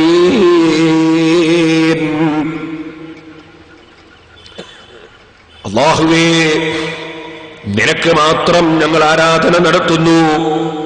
നിന്നോട് തന്നെ ഞങ്ങൾ സർവ വിഷയങ്ങളിലും സഹായം തേടുന്നു. അല്ലാഹ്, ഞങ്ങൾ സഹായം തേടുന്നു എന്നാ പറഞ്ഞു. കാരണം അള്ളാഹുവിനോട് സഹായം തേടാത്ത ഒരു സൃഷ്ടിയും ഇല്ല. പടച്ചവന്റെ സഹായം ആവശ്യമില്ലാത്ത ഒരു സൃഷ്ടിയും ഇല്ല. അതുകൊണ്ട് ബഹുവചനം കൊണ്ടാണ് പറഞ്ഞത്. എല്ലാവർക്കും തേടാനുള്ളവൻ അള്ളാഹു തന്നെ. ഇനി തേടുന്നത് എന്താണ്? ഒരു മനുഷ്യന് ഏറ്റവും വലിയ ആവശ്യം എന്താണ്? ലോകത്ത് ഏറ്റവും വലിയ ഗുണമെന്താണ്? സഹോദരന്മാരെ, അത് ഹിദായത്ത് എന്ന് പറയുന്ന കാര്യമാണ്. ഹിദായത്തിന്റെ വെളിച്ചമാണ്. ഹിദായത്ത് എന്ന് പറഞ്ഞാലോ ഏതൊരു നല്ല കാര്യത്തിലേക്കും മനുഷ്യനെ തിരിക്കുന്നത് അള്ളാഹുവാണല്ലോ. കാരണം ഉടമസ്ഥൻ അവനാണല്ലോ. അതേ, അധികാരസ്ഥൻ അവനാണല്ലോ. അധിപൻ അവനാണല്ലോ. ആ റബ്ബ് സുബ്ഹാനഹു വ തആല ഹിദായത്തിന്റെ വെളിച്ചത്തിലേക്ക് ആരെയാണോ നയിക്കുന്നത് അവർക്കല്ലേ ആ വെളിച്ചം കിട്ടുകയുള്ളൂ. അതുകൊണ്ട് ഏറ്റവും പ്രധാനപ്പെട്ടത് റബ്ബിൽ നിന്ന് കിട്ടേണ്ടത് ഹിദായത്തിന്റെ വെളിച്ചമാണ്, സന്മാർഗമാണ്. ആ സന്മാർഗത്തിലല്ലേ നമ്മളിപ്പോൾ ഉള്ളത്. അതൊന്ന് നിലനിർത്തി കിട്ടുകയും വേണം. അതുകൊണ്ട് തന്നെ ഇഹ്ദിനസ് സിറാത്തൽ മുസ്തഖീം, മനുഷ്യൻ പടച്ച റബ്ബിനോട് ചോദിക്കാൻ അല്ലാഹു നമുക്ക് പഠിപ്പിച്ചു തരുന്നു. നിങ്ങൾ ചോദിക്കേണ്ട ഏറ്റവും വലിയ കാര്യം, നിങ്ങൾ ഇവിടെ കച്ചവടത്തിൽ പൊളിഞ്ഞാൽ ഒന്നും ഇവിടെ വരാനില്ല. കാരണം തീരെ കച്ചവടമില്ലാത്തവർ ഇവിടെ ജീവിക്കുന്നില്ലേ? നിങ്ങൾ കണ്ടില്ലേ? അതാ ഇറാഖിലെ ഭരണാധികാരിയായ അതേ സദ്ദാം ഹുസൈനിലെ അയാൾ ഭരിച്ചിരുന്ന കാലത്ത് ജീവിച്ചു. ഇപ്പോഴും അയാൾ ജീവിക്കുന്നില്ലേ? ഭരിച്ചിരുന്ന കാലത്ത് അയാൾ ജീവിച്ചത് ഒരൽപ്പം കൂടുതൽ സന്തോഷത്തോടെ ആണെങ്കിൽ ഇപ്പോഴും അദ്ദേഹം ജീവിക്കുന്നില്ലേ? ആരെന്തിന് വിധിച്ചാലും നിശ്ചയിക്കപ്പെട്ട സമയത്തല്ലാതെ ഒരു മനുഷ്യനും മരിക്കുകയില്ലല്ലോ. ഇനി ഞാൻ നിങ്ങളോട് ഓർമ്മപ്പെടുത്തട്ടെ, ഈ ഭൂമിലോകത്തുള്ള ജീവിതം അതിവരെ എല്ലാവരും ജീവിച്ചു കഴിയുന്നില്ലേ? ഇനിയിപ്പോൾ 10-47 കൊല്ലത്തോളം ഞാനിവിടെ ജീവിച്ചുവല്ലോ, അത് സന്തോഷത്തിലായിരുന്നു എന്ന് ഞാനിനി ചിന്തിച്ചതുകൊണ്ട് ഇനി എനിക്ക് എന്തെങ്കിലും കിട്ടാനുണ്ടോ? അതേ സമയത്ത് ഞാൻ ചിന്തിക്കേണ്ടത് ഇനി അങ്ങോട്ടുള്ള ജീവിതം എനിക്ക് സന്തോഷമാകണം എന്നല്ലേ? അതിനു വേണ്ടിയല്ലേ മനുഷ്യൻ ആലോചിക്കേണ്ടത്? ഓ മനുഷ്യ, കഴിഞ്ഞ ജീവിതം കഴിഞ്ഞു പോയില്ലേ? വരുന്ന ജീവിതം ബാക്കിയല്ലേ? ആ ജീവിതത്തിന് കാലം എത്രയാണെന്ന് പരിധിയില്ലല്ലോ. അതൊരു 100 1000 10,000 അല്ലെങ്കിൽ ലക്ഷമോ കോടിയോ കൊല്ലമല്ലല്ലോ. നീണ്ട ജീവിതമുണ്ടല്ലോ. അത് ഞാൻ നമ്മൾ വിവരിച്ചിട്ടുണ്ടല്ലോ. ആ ജീവിതമല്ലേ നമുക്ക് ആവശ്യമുള്ളത്. ആ ജീവിതം നമുക്ക് സുഖമാകാൻ, ആ ജീവിതം ക്ലിയറാകാൻ, തീരാത്ത കാലമുള്ള ജീവിതം നമുക്ക് വിജയകരമാകാൻ അതിന് ഹിദായത്തിന്റെ വെളിച്ചമല്ലേ ആവശ്യം. അതുകൊണ്ട് തന്നെ ഹിദായത്തിന്റെ വെളിച്ചമാണ് രാജാവിനോട് ചോദിക്കുന്ന ഏറ്റവും വലിയ കാര്യം. അതാണ് ഇഹ്ദിനസ് സിറാത്തൽ മുസ്തഖീം, നേരെയുള്ള വഴിയിൽ ഞങ്ങളെ നീ വഴി നടത്തണേ അല്ലാഹ്. ദുർബലനായ മനുഷ്യൻ ചോദിക്കുകയാണ്. നമുക്ക് പലപ്പോഴും തോന്നുക ബുദ്ധിയില്ലാതിരിക്കുമ്പോ നമ്മളെ പവർ കൊണ്ട് പലതും നമ്മൾ നേടുമെന്നാണ്. ഞാൻ ഓർക്കുകയാണ്, എന്നോടൊരാൾ പറഞ്ഞു, ഞാൻ അതും കേൾക്കും ഇതും കേൾക്കും, നിന്നെയോ ഞാൻ അതും പഠിക്കും ഇതും പഠിക്കും, എന്നിട്ട് ഞാൻ ഏതാണ് ശരിയെന്ന് കണ്ടെത്തും. ഞാനിങ്ങനെ ആലോചിച്ചു. ഞാൻ ചോദിച്ചു, അതിന് മാത്രം നിങ്ങൾക്ക് സാധിക്കുമോ? ഉടനെ തന്നെ അദ്ദേഹത്തിന്റെ മറുപടി, എന്തേ എനിക്ക് ബുദ്ധിയില്ലേ? ബുദ്ധിയുള്ള എനിക്കെന്തേ സത്യം കണ്ടെത്തിക്കൂടെ? ഞാൻ ചോദിച്ചു, മോനെ, ഇവിടെ ഇന്റർനെറ്റ് യുഗമല്ലേ ഇത്? ക്ലോണിംഗ് യുഗമല്ലേ ഇത്? ഈ നാദാപുരത്തിൽ അമേരിക്കയിലേക്ക് സംസാരിക്കുന്ന യുഗമല്ലേ ഇത്? ചോദിക്കട്ടെ, ഈ വലിയ വലിയ കണ്ടുപിടുത്തങ്ങളൊക്കെ കണ്ടുപിടിച്ച ശാസ്ത്രജ്ഞന്മാർ, അവർ ലാ ഇലാഹ ഇല്ലല്ലാഹ് മുഹമ്മദുർ റസൂലുള്ളാഹ് എന്ന സത്യമായ ആശയത്തിൽ ഈ ബുദ്ധി മുഴുവനും ഉണ്ടായിട്ട് അവർക്ക് എത്താൻ പലർക്കും സാധിച്ചില്ലല്ലോ. അമേരിക്കയുടെ പ്രസിഡന്റിന് വലിയ അധികാരമുണ്ടായിട്ട് സുബ്ഹാനല്ലാഹ് ലാ ഇലാഹ ഇല്ലല്ലാഹ് മുഹമ്മദുർ റസൂലുള്ളാഹ് എന്ന ആശയത്തിൽ എത്താൻ സാധിച്ചില്ലല്ലോ. നമ്മുടെ ഇന്ത്യയുടെ പ്രധാനമന്ത്രിയെ നിങ്ങൾക്കറിയില്ലേ? മുതഅല്ലിമീങ്ങളോട് ഞാൻ പറയുന്നു, നിങ്ങളൊക്കെ നല്ല തലപ്പാവും ധരിച്ചിട്ട് തന്നെ നന്നായി ഇൽമു പഠിക്കണം. അതോടുകൂടെ തന്നെ നിങ്ങൾ ഭൗതികമായ അറിവുകളും പരമാവധി നേടാൻ വേണ്ടി ശ്രമിക്കണം. അതാ, ഇംഗ്ലീഷ് പഠിക്കണമെങ്കിൽ തലപ്പാവ് അഴിക്കേണ്ടതില്ല. ഭൗതികമായ അറിവ് നേടണമെങ്കിൽ വെള്ളക്കുപ്പായം ഒഴിവാക്കേണ്ടതില്ല, തലപ്പാവ് അഴിച്ചു മാറ്റേണ്ടതില്ല. ഇന്ത്യയുടെ പ്രധാനമന്ത്രിയെ നിങ്ങൾ നോക്കൂ, അയാൾ അമേരിക്കയിൽ പോയി പ്രസംഗിക്കുന്നില്ലേ? ലണ്ടനിൽ സമ്മേളനത്തിന് പോകുന്നില്ലേ? അദ്ദേഹം തലപ്പാവ് അഴിച്ചു വെക്കുന്നില്ലല്ലോ, താടി അദ്ദേഹം പരണ്ടുന്നില്ലല്ലോ. അതിന്റെ പേരിൽ അദ്ദേഹത്തിനൊരു കുറവും ഇന്ത്യയിലെ 100 കോടിയോളം വരുന്ന ജനങ്ങൾ കൽപ്പിച്ചിട്ടില്ലല്ലോ. അതുകൊണ്ട് തന്നെ തലപ്പാവ് ധരിച്ചാലും അതേ, അതുപോലെ താടി വെച്ചാലും അതുപോലെ എന്ത് കാര്യമുണ്ടായാലും മനുഷ്യന് ഭൗതികമായ നേട്ടം കുറഞ്ഞു പോകുമെന്നൊരു ധാരണ പരിഷ്കാരിയായ ചെറുപ്പക്കാരാ നിന്നെ പിടികൂടേണ്ടതില്ല. ഇരിക്കട്ടെ, ഞാൻ പറഞ്ഞ വിഷയത്തിലേക്ക് തന്നെ പോകുന്നു. ആ ഇന്ത്യയുടെ പ്രധാനമന്ത്രി, ആ പ്രധാനമന്ത്രിയായ മനുഷ്യൻ, അദ്ദേഹത്തിന് ലാ ഇലാഹ ഇല്ലല്ലാഹ് മുഹമ്മദുർ റസൂലുള്ളാഹ് എന്ന തൗഹീദിന്റെ കലിമത്തിന്റെ വെളിച്ചം കിട്ടിയിട്ടില്ലല്ലോ. അദ്ദേഹത്തിന് വിദ്യാഭ്യാസമില്ലാഞ്ഞിട്ടല്ലല്ലോ. അതുപോലെ അതാ കേരളത്തിന്റെ മുഖ്യമന്ത്രിക്ക് കിട്ടിയിട്ടില്ലല്ലോ, വേറെയും പല മുഖ്യമന്ത്രിമാർക്കും കിട്ടിയിട്ടില്ലല്ലോ. ഈ വെളിച്ചം അല്ലാഹു നൽകുന്ന വെളിച്ചമല്ലേ? നൂഹ് നബി അലൈഹിസ്സലാമിന്റെ മകൻ കനാനിന് കിട്ടിയിട്ടില്ലല്ലോ. ഇബ്രാഹിം നബി അലൈഹിസ്സലാമിന്റെ പിതൃ സഹോദരൻ ആസറിന് കിട്ടിയിട്ടില്ലല്ലോ. എന്തിനധികം പറയണം, ലോകത്തെ ഏറ്റവും വലിയ നേതാവായ സയ്യിദുൽ ഖൽഖ് മുഹമ്മദുർ റസൂലുള്ളാഹി സ്വല്ലല്ലാഹു അലൈഹി വസല്ലമ തങ്ങളുടെ പിതൃ സഹോദരനായ അബൂലഹബിന് കിട്ടിയിട്ടില്ലല്ലോ. സാധുക്കളായ നമുക്ക് അല്ലാഹു കരിഞ്ഞേകിയതല്ലേ അല്ലാഹുവിന്റെ ഈ വെളിച്ചം.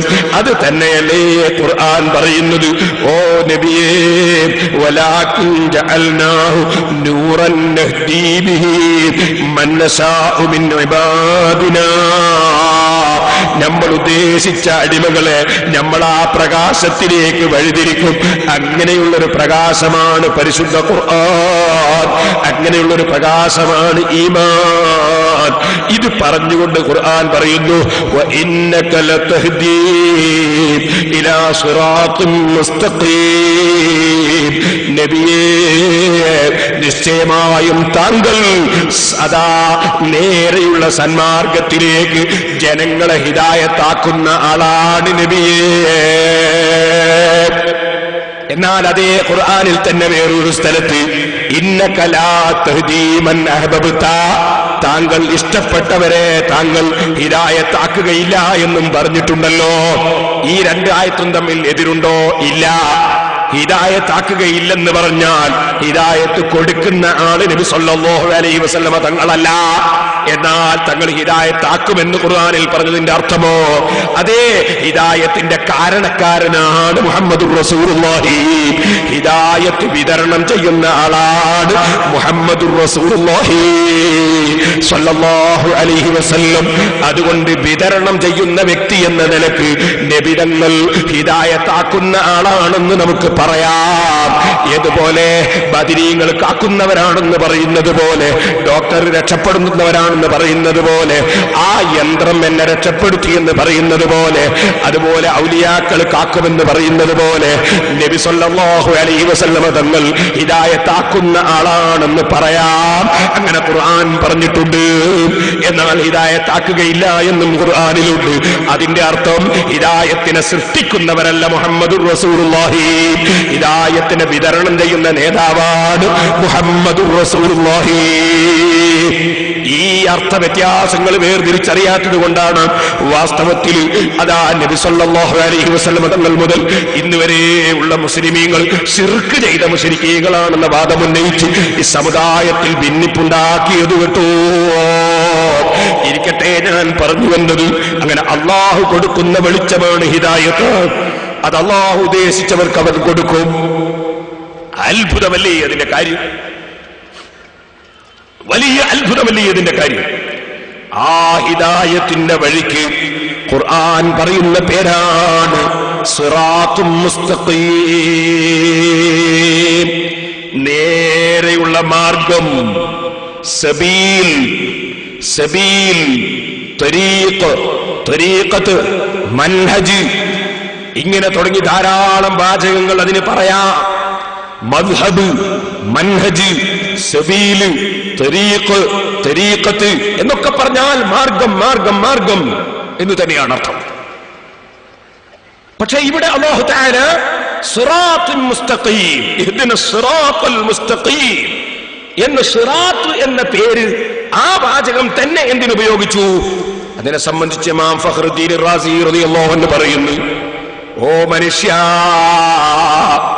നീ സ്വർഗത്തിൽ നിന്ന് വന്നവനല്ലേ? ബാപ്പ സ്വർഗത്തിലായിരുന്നില്ലേ? ഉമ്മയും സ്വർഗത്തിലായിരുന്നില്ലേ? ആ സ്വർഗത്തിന് വേണ്ടി അധ്വാനിച്ച് തറവാട്ടിലേക്ക് തന്നെ തിരിച്ചു പോകേണ്ടവനല്ലേ നീ? ആ സ്വർഗത്തിലേക്ക് കടക്കണമെങ്കിൽ നരകത്തിന്റെ മേലെയുണ്ടല്ലോ സിറാത്ത് എന്ന് പറയുന്ന ഒരു പാലം വെക്കാൻ. ആ പാലം വഴിയായിട്ടല്ലാതെ നിനക്ക് സ്വർഗത്തിലെത്താൻ കഴിയില്ലല്ലോ. ആ സ്വർഗത്തിലേക്ക് നീ എത്തേണമെങ്കിൽ ഭൂമിയിൽ നീ നേരെയുള്ള സിറാത്ത്, നേരെയുള്ള വഴി പിന്തുടർന്നേ പറ്റൂ. ആ ഖിയാമത്ത് നാളിൽ ആഖിറത്തിലുള്ള സിറാത്ത് പാലത്തെ സംബന്ധിച്ച് ഇപ്പോൾ തന്നെ സൂചിപ്പിക്കാനാണ് സൂറത്തുൽ ഫാത്തിഹയിൽ ഇഹ്ദിനസ് സിറാത്തുൽ മുസ്തഖീം എന്ന സിറാത്ത് എന്ന പദം തന്നെ അല്ലാഹു തെരഞ്ഞെടുത്തിട്ടുള്ളത്, അല്ലാഹു തആല പറഞ്ഞിട്ടുള്ളത്.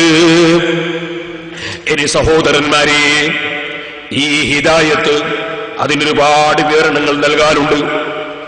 ഹിദായത്ത് എന്ന് പറയുന്നത് എല്ലാ കാര്യത്തിലും വേണമല്ലോ നമുക്ക് അള്ളാഹുവിന്റെ വഴി തിരിക്കൽ. ഈ പാവപ്പെട്ട ഞാൻ നിങ്ങളോട് പ്രസംഗിക്കാൻ നിൽക്കുന്നു. ഏത് നല്ല കാര്യമാണ് പറയേണ്ടത് ആ വഴിയിലേക്ക് എന്റെ മനസ്സ് അള്ളാഹു തിരിക്കണം, എന്റെ നാവിനെ അള്ളാഹു തിരിക്കണം. അല്ലേ, എന്റെ ശക്തി കൊണ്ടല്ലല്ലോ ഞാൻ ഈ കളിക്കുന്നത്, അല്ലെങ്കിൽ നിങ്ങളെ ശക്തി കൊണ്ടല്ലല്ലോ നിങ്ങൾ കളിക്കുന്നത്, മുഴുവനും റബ്ബിൽ നിന്നല്ലേ. അതുകൊണ്ട് തന്നെ ഒരു മനുഷ്യനും അഹങ്കാരത്തിന് അവകാശമില്ല, ഞാനെന്ന് വിചാരിക്കാൻ അവകാശമില്ല. ഇന്നലെ ഞാനത് പറഞ്ഞിട്ടുണ്ടല്ലോ. ഇനി ഞാൻ നിങ്ങളോടൊരു കാര്യം ഉണർത്തുകയാണ്. ഇവിടെ നിങ്ങൾ നോക്കൂ, ഇമാം ഗസാലി റളിയല്ലാഹു അൻഹു പറഞ്ഞു, മോനെ, ഒരു പുസ്തകം എഴുതിക്കൊണ്ടിരിക്കുന്നു. ആ പുസ്തകത്തിൽ പെന്നിന്റെ നിബിങ്ങനെ എഴുതുന്നത് കാണുകയാണ്. ആ പുസ്തകത്തിലൂടെ ഇഴഞ്ഞു നീങ്ങുന്ന ഉറുമ്പ്, ആ ഉറുമ്പിന്റെ ധാരണ ഈ എഴുതുന്നത് പെന്നിന്റെ നിബ്ബാണെന്നാണ്. പക്ഷേ ആ ഉറുമ്പ് ഒന്നുകൂടി നോക്കിയിരുന്നുവെങ്കിൽ മനസ്സിലാക്കാൻ കഴിയും നിബ്ബല്ല പെന്നാണ്. ഒന്നും കൂടി നോക്കിയാൽ മനസ്സിലാക്കാൻ കഴിയും അല്ല പെന്നല്ല കയ്യാണ്. ഒന്നും കൂടി നോക്കിയാൽ മനസ്സിലാക്കാൻ കഴിയും വെറും കയ്യല്ല, കയ്യിന്റെ പിന്നിൽ ഒരു മനുഷ്യനാണ്. ആ മനുഷ്യനാണെന്നത് ഒന്നുകൂടി ചിന്തിച്ചാൽ അറിയാൻ കഴിയും ആ മനുഷ്യന്റെ ആത്മാവാണ്, മനുഷ്യന്റെ മനസ്സാണ്.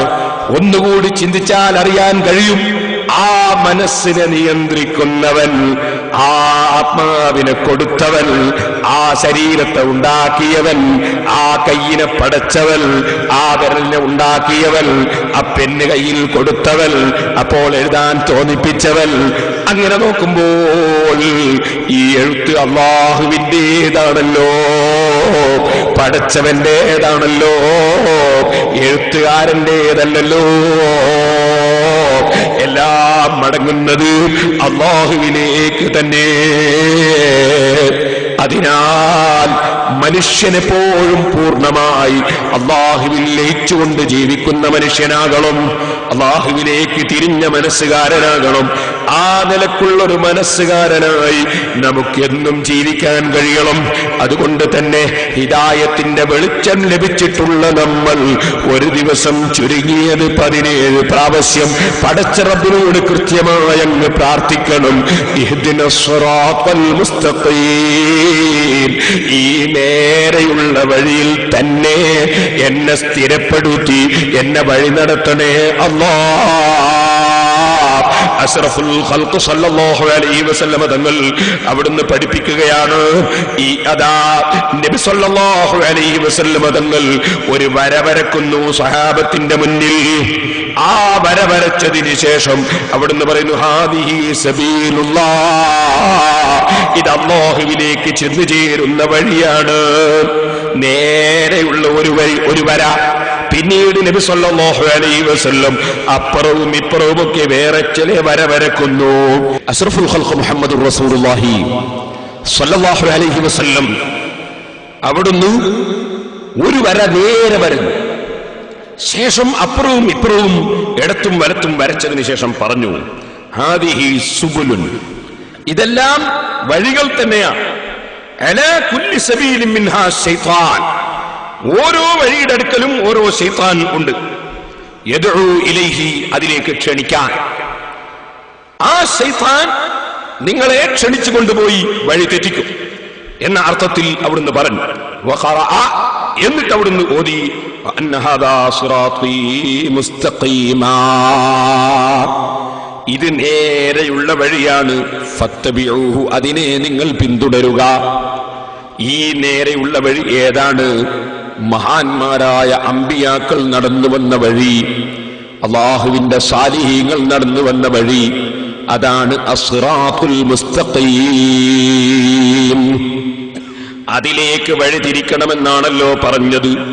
ഇതിന്റെ വിവരണം നടത്തിക്കൊണ്ട് ബഹുമാനപ്പെട്ട ഇമാം ഫഖ്റുദ്ദീൻ റാസി റളിയല്ലാഹു അൻഹു പറയുന്നു, നേരെയുള്ള വഴി എന്ന് പറഞ്ഞാൽ വളവില്ലാത്ത വഴിയാണല്ലോ, അതേ ദീർഘമല്ലാത്ത വഴിയാണല്ലോ. അതെന്താണ്? എല്ലാ വിഷയത്തിലും മിതത്വമുണ്ടാവുക എന്നതാണ്. എല്ലാ വിഷയത്തിലും മിതവാദിയായിരിക്കണം. തീവ്രവാദിയാകരുത്, ഭീകരവാദിയാകരുത്, തീരെ ഭീരുവുമായി പോകരുത്. അതുകൊണ്ട് തന്നെ അമ്പിയാക്കൾ സ്വീകരിച്ച മാർഗം മിതത്വമാണ്. ആ മിതത്വം നിങ്ങൾ എല്ലാ വിഷയത്തിലും ഉള്ളവരാകണം. അതുള്ളവരാക്കി തരണമെന്ന് ഈ ആയത്തിന്റെ അർത്ഥത്തിൽ സൂചനയുണ്ടെന്ന് ഇമാം റാസി റളിയല്ലാഹു അൻഹു അവിടുത്തെ തഫ്സീറുൽ കബീറിൽ പറയുന്നു. ഇതുപോലെ ബഹുമാനപ്പെട്ടവർ വിവരിക്കുകയാണ്, അമ്പിയാക്കൾ ധാരാളം ത്യാഗങ്ങൾ സഹിച്ചിട്ടുണ്ടല്ലോ. ആ ത്യാഗം സഹിച്ചവർ അവർ പൂർണ്ണമായി അല്ലാഹുവിന് അവരുടെ ശരീരവും മനസ്സും സമ്പത്തും വിട്ടുകൊടുത്തിട്ടുണ്ടല്ലോ. മഹാനവറുകൾ പറയുകയാണ്, കണ്ടില്ലേ നിങ്ങൾ, ഇബ്രാഹിം നബി അലൈഹി സ്വലാത്തു വസ്സലാമിനോട് അല്ലാഹു മകനെ അറുക്കാൻ കൽപ്പിച്ചപ്പോൾ അല്ല പറഞ്ഞതാണെന്ന നിലക്ക് മഹാനതിന് തയ്യാറായില്ലേ? എന്നാൽ സ്വന്തം ശരീരത്തെ അറുക്കാൻ അല്ലാഹുവിന്റെ കൽപ്പനയുണ്ടെന്ന് കേട്ടപ്പോൾ ഇസ്മായിൽ അലൈഹിസ്സലാത്തു വസ്സലാം സ്വന്തം ശരീരം അറുക്കാൻ വേണ്ടി അനുവദിച്ചു കൊടുത്തില്ലേ? മഹാനായ ഇമാം റാസി ഈ ആയത്തിന്റെ തഫ്സീറിൽ വിശദീകരിക്കുകയാണ്. ഓ മക്കളെ, കടലിലേക്ക് വലിച്ചെറിയപ്പെടാനുള്ള തീരുമാനം വന്നപ്പോൾ യൂനുസ് നബി അലൈഹിസ്സലാത്തു വസ്സലാം അതിനും നിന്നുകൊടുത്തില്ലേ? കലീമുല്ലാഹി മൂസ അലൈഹിസ്സലാത്തു വസ്സലാം വലിയ മഹാനായി, വയസ്സ് 40 മേലെയായി, നുബുവത്ത് കിട്ടി, ഉന്നത സ്ഥാനത്തെത്തിയതിനു ശേഷം അല്ലാഹു പറയുന്നു, മൂസാ നബിയെ, നിങ്ങളെക്കാൾ ചെറിയ ഒരാളുടെ അടുക്കൽ പോയി ഓതിപ്പടിക്കണം. നിങ്ങൾ ചിന്തിക്കണം ഞാൻ പറഞ്ഞ വാചകം. മൂസാ നബി അലൈഹിസ്സലാത്തു വസ്സലാം വലിയ നേതാവാണ്, വലിയ ആലിമാണ്. മൂസാ നബിയുടെ വിവരം ഒരിക്കലും ഖദിർ അലൈഹിസ്സലാമിനില്ല. മൂസാ നബി അലൈഹിസ്സലാം ഉലുൽ അസ്മുകളിൽപ്പെട്ട റസൂലാണ്. മൂസാ നബിയുടെ ബഹുമാനം ഖിദിർ നബിക്കില്ല. അതുപോലെ 5 മുർസലീങ്ങളായ മഹാന്മാർ, നൂഹ് നബി അലൈഹിസ്സലാം, ഇബ്രാഹിം അലൈഹിസ്സലാം, മൂസാ അലൈഹിസ്സലാം, ഈസാ അലൈഹിസ്സലാം, അഷ്റഫുൽ ഖൽഖ് മുഹമ്മദുർ റസൂലുള്ളാഹി സ്വല്ലല്ലാഹു അലൈഹി വസല്ലം, മുർസലീങ്ങളിൽ ഏറ്റവും ബഹുമാനമുള്ളവരാണവർ. അവരുടെ ബഹുമാനം വേറെ ഒരു റസൂലിനും ഇല്ലല്ലോ. എന്നാൽ ഖദിർ അലൈഹിസ്സലാം നബിയാണോ വലിയാണോ എന്നതിൽ പണ്ഡിതന്മാർക്കിടയിൽ 2 പക്ഷമാണ്. ബഹുഭൂരിപക്ഷം പണ്ഡിതന്മാരും അതേ അവിടുന്ന് വലിയാണെന്ന് പറയുമ്പോൾ തെളിവിന്റെ അടിസ്ഥാനത്തിൽ അസഹായ അഭിപ്രായം നബിയാണെന്നതാണെന്ന് ഇബ്നു ഹജറുൽ ഹൈതമി റഹിമഹുല്ലാഹ് അവിടുത്തെ തുഹ്ഫയിൽ പറഞ്ഞിട്ടുണ്ട്. ഏതായാലും ശരി, നബിയാണോ വലിയാണോ എന്ന് സംശയമുള്ള ഒരു വ്യക്തി ഉലുൽ അസ്മുകളിൽപ്പെട്ട റസൂലിന്റെ സ്ഥാനം ഉണ്ടാവുകയില്ലെന്ന് ഉറപ്പാണല്ലോ. പക്ഷേ മൂസാ നബി അലൈഹിസ്സലാമിന് പഠിച്ചവന്റെ നിർദ്ദേശമാണ്, നിങ്ങളെക്കാൾ താഴെയുള്ള, നിങ്ങളെക്കാൾ ചുവടെയുള്ള ഒരു പണ്ഡിതന്റെ സമീപത്ത് എന്ന് നിങ്ങൾ ഇൽമു പഠിക്കൂ എന്ന് പറഞ്ഞപ്പോ മൂസാ നബിക്കൊരൽപ്പവും അഹങ്കാരം തോന്നിയില്ല. അവിടെ പടച്ചവനോട് ധിക്കാരം തോന്നിയില്ല. എന്ത് ത്യാഗം സഹിച്ചു ഞാനതിന് തയ്യാറാണെന്ന നിലയ്ക്ക് മൂസാ നബി പൂർണ്ണമായി പടച്ച റബ്ബിന് വഴിപ്പെട്ട് ഖദിർ അലൈഹിസ്സലാമിന്റെ കൂടെ യാത്ര ചെയ്തുവല്ലോ. പടച്ചവന് വഴിപ്പെടുന്ന അമ്പിയാക്കളുടെ ശൈലിയാണത്. ഇമാം റാസി പിന്നെയും പറയുന്നു, യഹ്യാ നബി അലൈഹിസ്സലാമിനെ കുറിച്ച് നിങ്ങൾ കേട്ടിട്ടില്ലേ? സക്കരിയാ നബി അലൈഹിസ്സലാമിനെ കുറിച്ച് കേട്ടിട്ടില്ലേ? അവരെ ശത്രുക്കൾ കൊന്നുകളയുകയല്ലേ ചെയ്തത്? കൊല്ലുന്ന സമയത്ത് സുബ്ഹാനല്ലാഹ് ഒരു മരത്തിന്റെ സമീപത്ത് ചെന്ന് ആ മരം കൊണ്ട് രക്ഷ തേടാമെന്ന് മനസ്സിലാക്കിയപ്പോ ആ മരം പിളർന്നു നിന്നുകൊടുത്തു. മരത്തിന്റെ ഉള്ളിലേക്ക് മഹാനവറുകൾ അങ്ങ് കയറിയപ്പോ ആ മരം കൂട്ടിപ്പിടിച്ച് ശത്രുക്കളിൽ നിന്ന് രക്ഷ കൊടുക്കുമ്പോൾ ശത്രുക്കൾ വന്ന് ആ മരം നേരെ വാള് വെച്ച് ഈർന്നെടുത്തുകൊണ്ട് 2 കഷ്ണമായങ്ങ് മുറിച്ചിട്ടില്ലേ? അപ്പോൾ ക്ഷമിച്ചില്ലേ നബിമാർ? ആ നിലക്ക് ക്ഷമിച്ചു നിന്നുകൊണ്ട് ദീനീ പ്രവർത്തനം നടത്തണം. ക്ഷമിച്ചു നിന്നുകൊണ്ട് ജനങ്ങളെ സന്മാർഗത്തിലേക്ക് നയിക്കണം. എറിഞ്ഞാലും പിളർന്നാലും കൊന്നാലും അതൊക്കെ എന്റെ റബ്ബെനിക്ക് തരുന്നതാണെന്ന നിലക്ക് ക്ഷമയോടെ ദീനീ പ്രവർത്തനം നടത്തണം. അതാണ് സിറാത്തുൽ മുസ്തഖീം. അമ്പിയാക്കളെ വഴിയിൽ എന്നെ നീ ഹിദായത്തിൽ നടത്തണേ അല്ലാഹ്. ഏത് പ്രശ്നം വരുമ്പോഴും പതറിപ്പോകാതെ, ഭീരുത്വം കാണിക്കാതെ, നാം ഉറച്ചു വിശ്വസിക്കുന്ന വിശ്വാസത്തിലും ആദർശത്തിലുമായി ധീരതയോടെ ദീനീ പ്രവർത്തനം നടത്തണം. എല്ലാവരും യാത്ര പോകുന്നവരാണ് പാരത്രിക ലോകത്തേക്ക്. ഞാനും പോകുന്നവനാണ്. പോകുന്നതിന് മുമ്പ് എനിക്ക് കൽപ്പനയ്ക്ക് വിധേയമായി ജീവിച്ചു മരിക്കണം. ഈ ചിന്തയോടെ ജീവിക്കണം. ഈ ഒരു നിലക്കുള്ള ഹിദായത്ത് അതല്ലേ ചോദിക്കുന്നത്. ഇഹ്ദിനസ് സിറാത്തൽ മുസ്തഖീം. ഇമാം റാസി റളിയല്ലാഹു അൻഹു പിന്നെയും ഈ ആയത്ത് വിശദീകരിച്ചുകൊണ്ട് പറയുകയാണ്, മക്കളെ പോരാ, അല്ലാഹു ജല്ല ജലാലുഹു നേർക്കുനേരെയുള്ള ജീവിതം എന്താണെന്ന് ധാരാളം ഖുർആനിലെ ആയത്തുകളിലൂടെ ധാരാളം മനുഷ്യരെ പഠിപ്പിച്ചിട്ടുണ്ടല്ലോ. ആ ഹിദായത്തിന്റെ വെളിച്ചത്തിലായി ജീവിക്കാനുള്ള തൗഫീഖാണ് ചോദിക്കുന്നത്.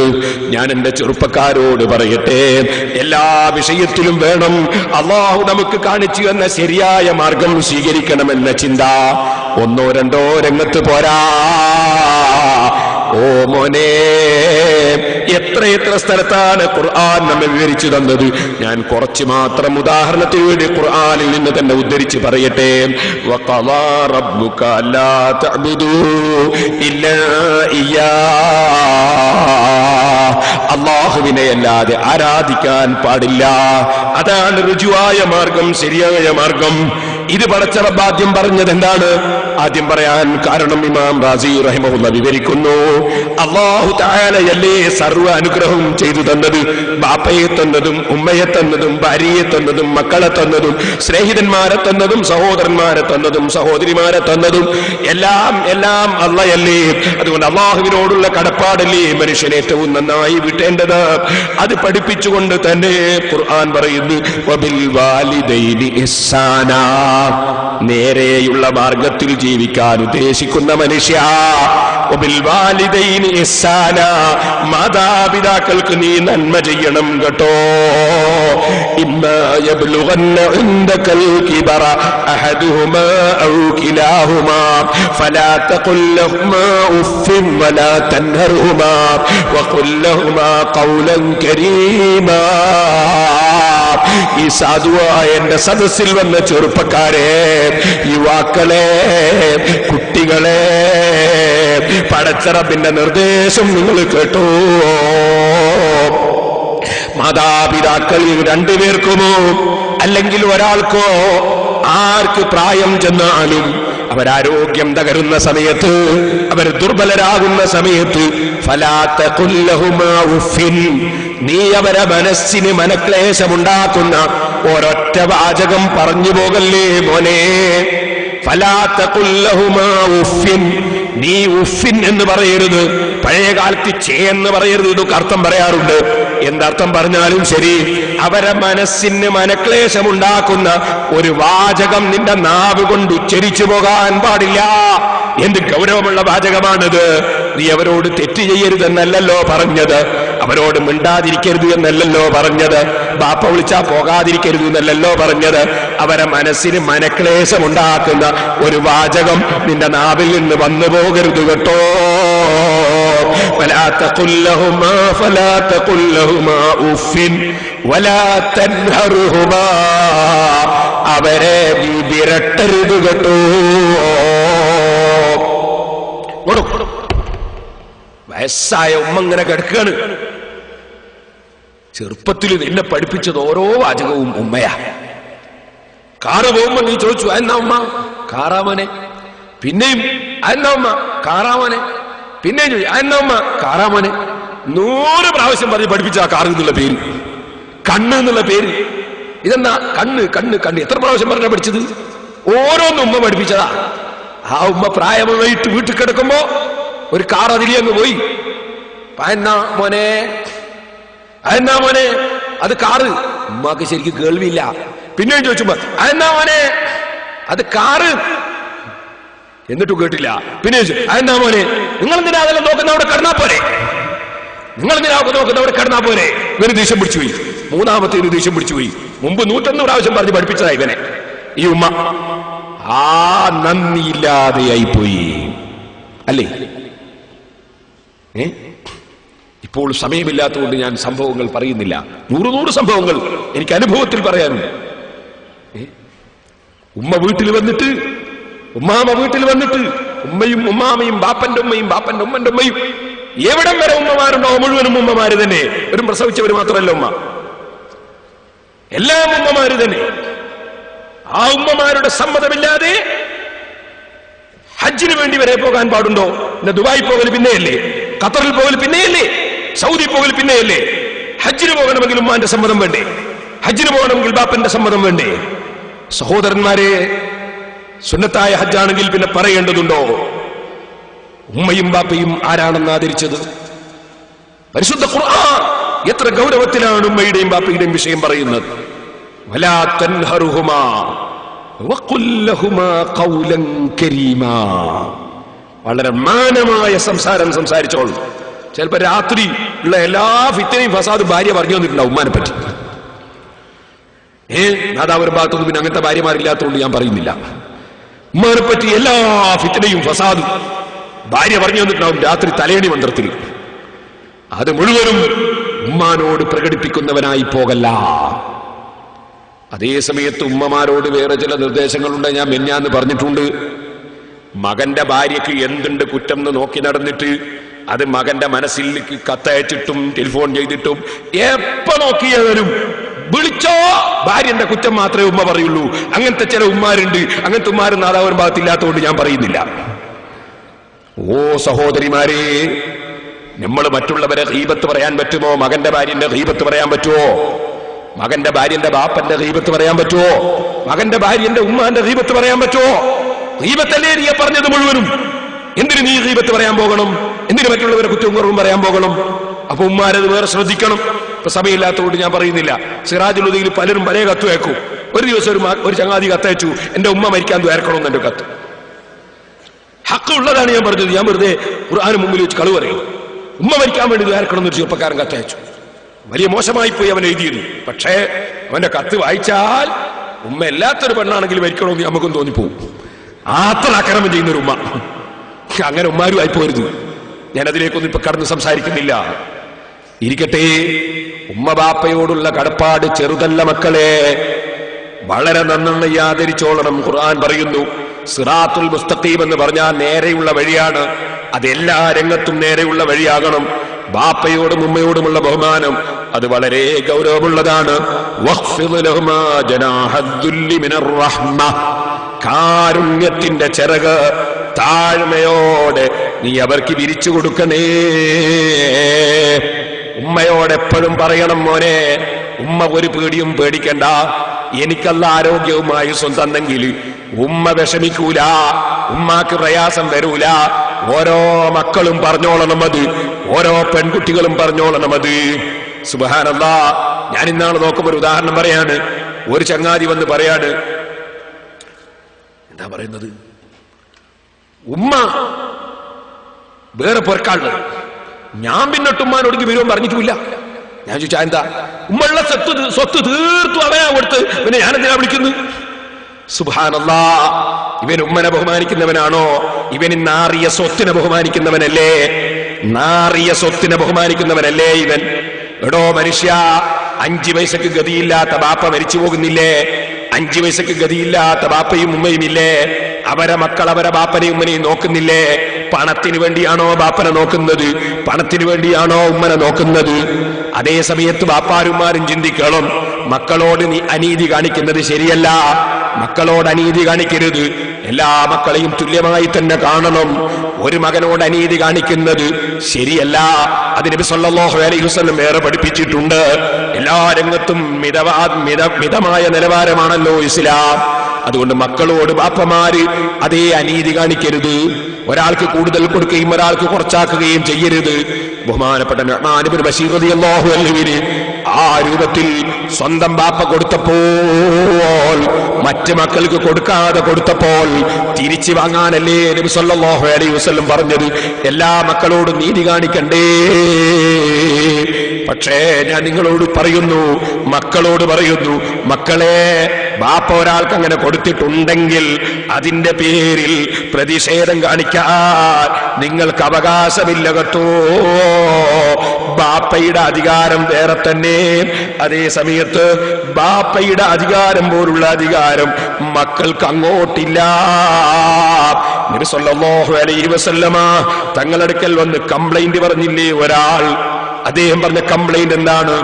നബി സല്ലല്ലാഹു അലൈഹി വസല്ലമ തങ്ങളോട് വന്ന് കംപ്ലൈന്റ് പറയുന്നു, ഓ നബിയേ, എന്റെ ബാപ്പ എന്റെ സ്വത്ത് കൈവശപ്പെടുത്തുന്നു. ബാപ്പന്റെ തന്നിട്ടില്ല എന്നല്ല കംപ്ലൈന്റ്, ബാപ്പ എന്റെ സ്വത്ത് കൈവശപ്പെടുത്തുന്നു എന്നാണ്. നബി സല്ലല്ലാഹു അലൈഹി വസല്ലം തങ്ങൾ ആ ബാപ്പയെ വിളിച്ച് ചോദിക്കുകയാണ്, നിങ്ങൾ നിങ്ങളുടെ മകന്റെ സ്വത്ത് കൈവശപ്പെടുത്തുന്നുണ്ടോ എന്ന് ചോദിക്കുകയാണ്. ആ സമയത്ത് അദ്ദേഹം പറയുകയാണ്, നബിയേ,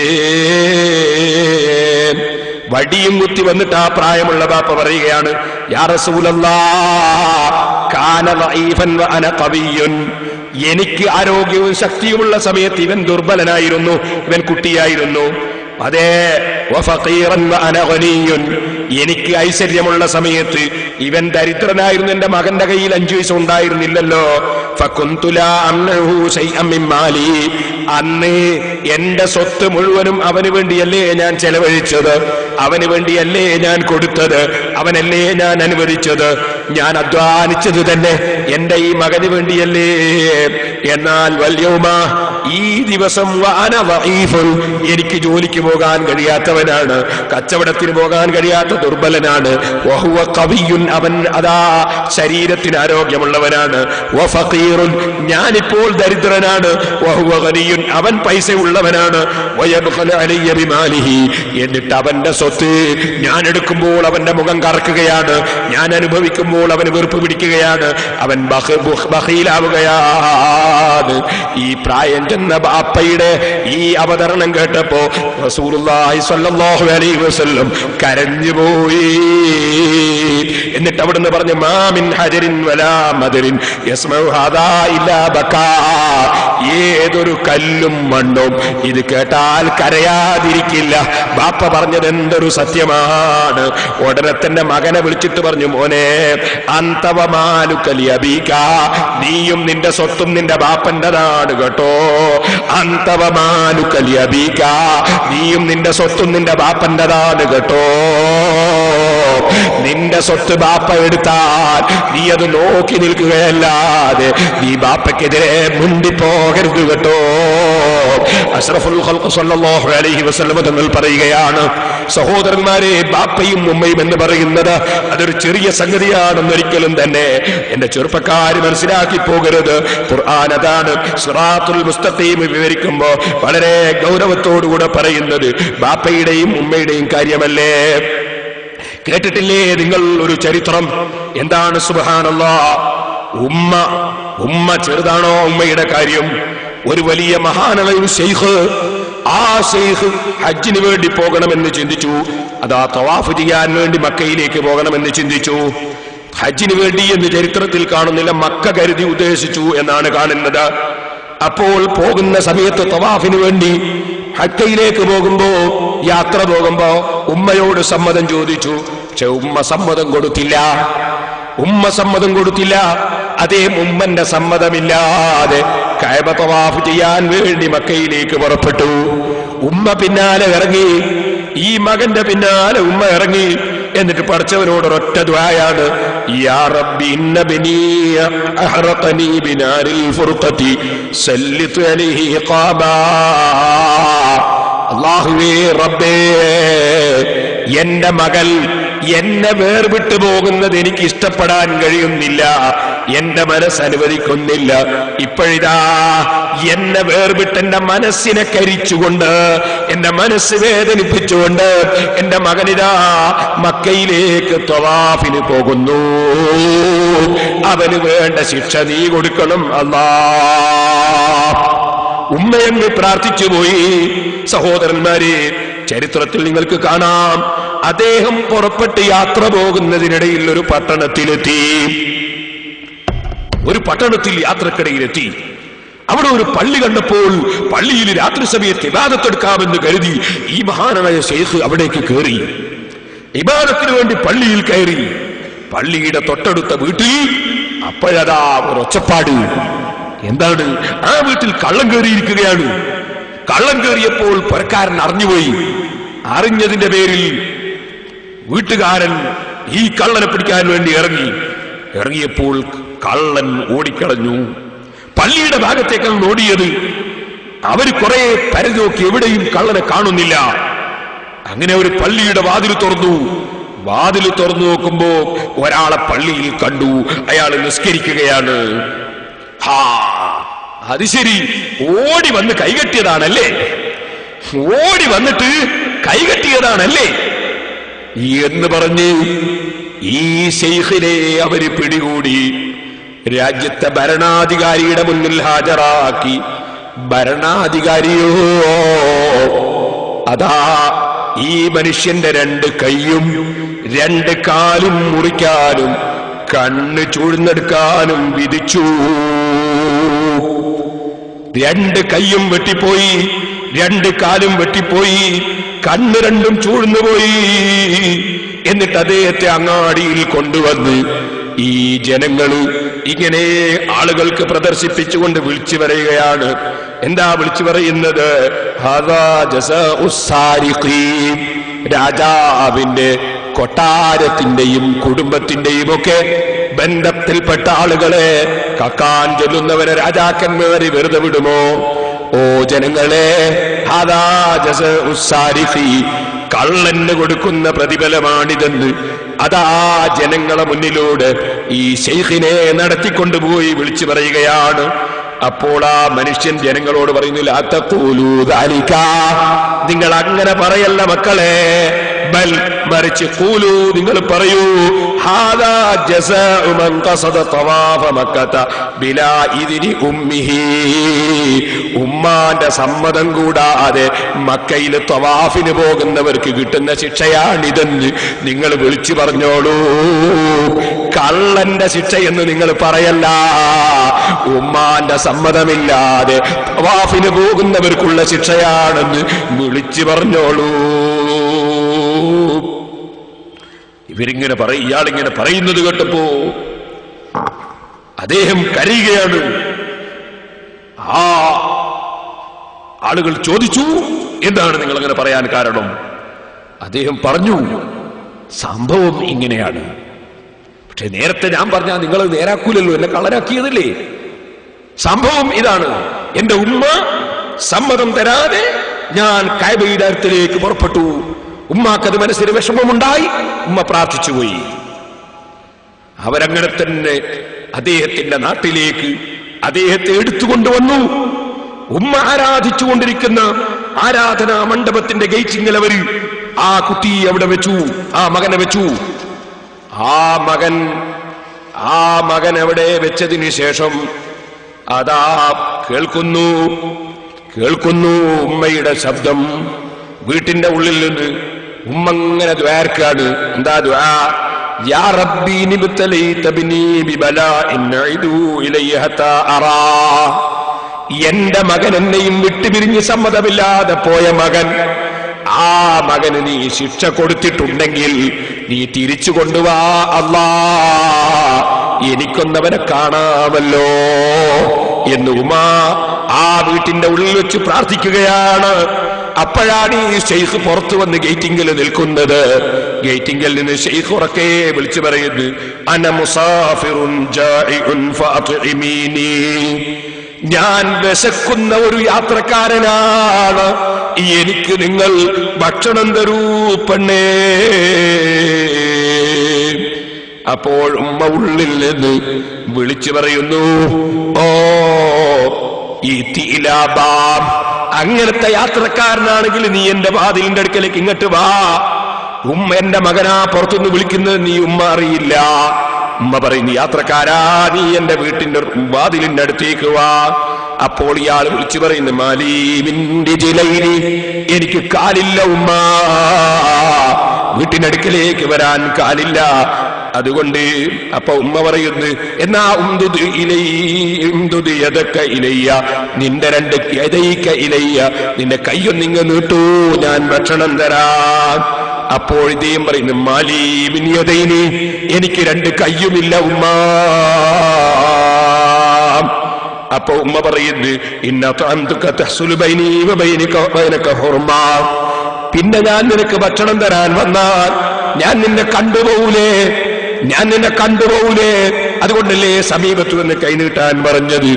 അപ്പോൾ ഈ മനുഷ്യൻ വിളിച്ചു പറയുന്നു, ലാ തഖാഫി മാലി മിൻ ഐനൈനി, ഉമ്മ ഭയപ്പെടണ്ട, എനിക്ക് 2 കണ്ണുമില്ല,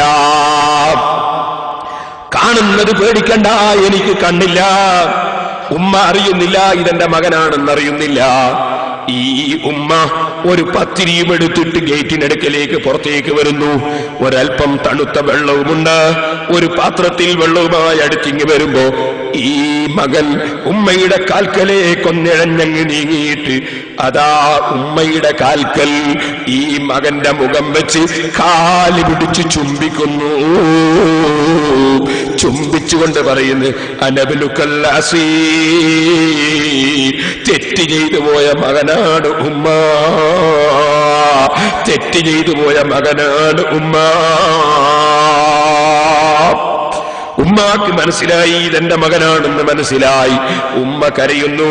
കരഞ്ഞുകൊണ്ടൊരൊറ്റ ദുആയാണ്, യാ റബ്ബി ഇദാ കാനത്തിൽ ഹാലു കദാലിക ഫഖ്ബിൽ റൂഹി വറൂഹു ഹത്താ ലാ യറന്നാസു സവാദ വജ്ഹനാ. അല്ലാഹുവേ, എന്റെ മകന് കിട്ടിയത് ഇങ്ങനത്തെ ശിക്ഷയാണെങ്കിൽ അവന്റെയും എന്റെയും കറുത്ത മുഖം മറ്റുള്ളവര് കാണാൻ ഞങ്ങളെ നീ അവശേഷിപ്പിക്കേണ്ടതില്ല എന്ന് പറഞ്ഞങ്ങ് തീരുമ്പോഴേക്ക് ഉമ്മയും മകനും മരണപ്പെട്ടു പോകുന്നു. ഓ മക്കളെ, ബാപ്പയുടെ സമ്മതമില്ലാതെ, ഉമ്മയുടെ സമ്മതമില്ലാതെ നിങ്ങളോട് പറയട്ടെ, യാത്ര ചെയ്യാൻ മക്കൾക്ക് പാടില്ല കേട്ടോ.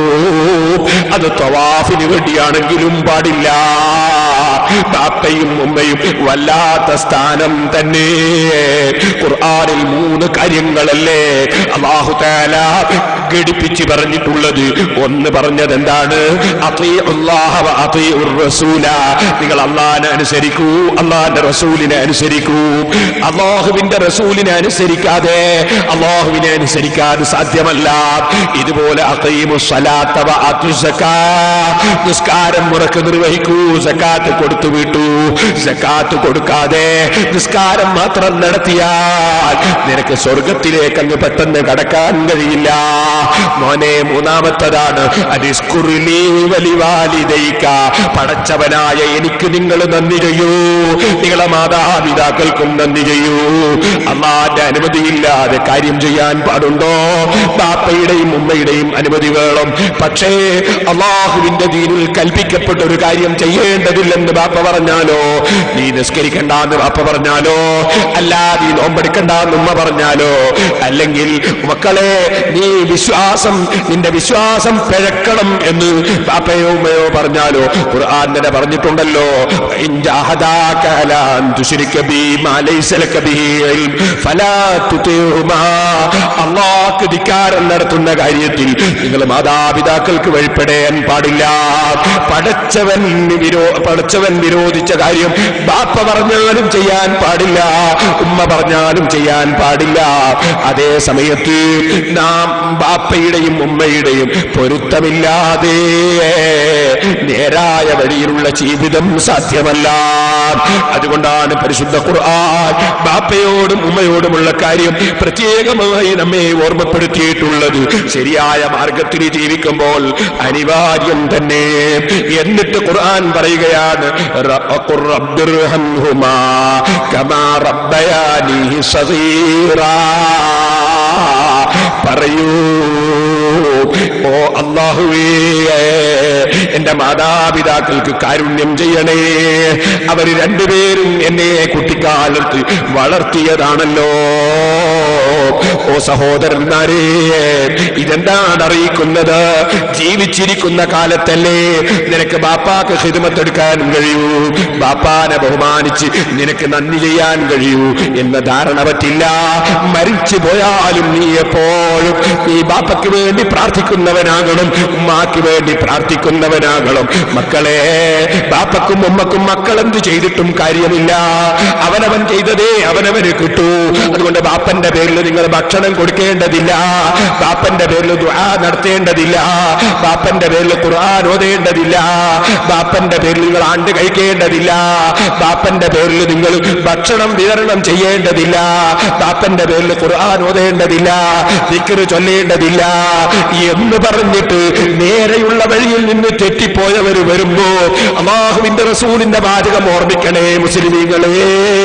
നേരെയുള്ള വഴി ഇതാണെന്ന് പറഞ്ഞതിന് ശേഷം വേറെ അപ്പുറവും ഇപ്പുറവും ചില വരവരച്ചിട്ട് നബി തങ്ങൾ പറഞ്ഞില്ലേ ഇതും വഴികളാണ്.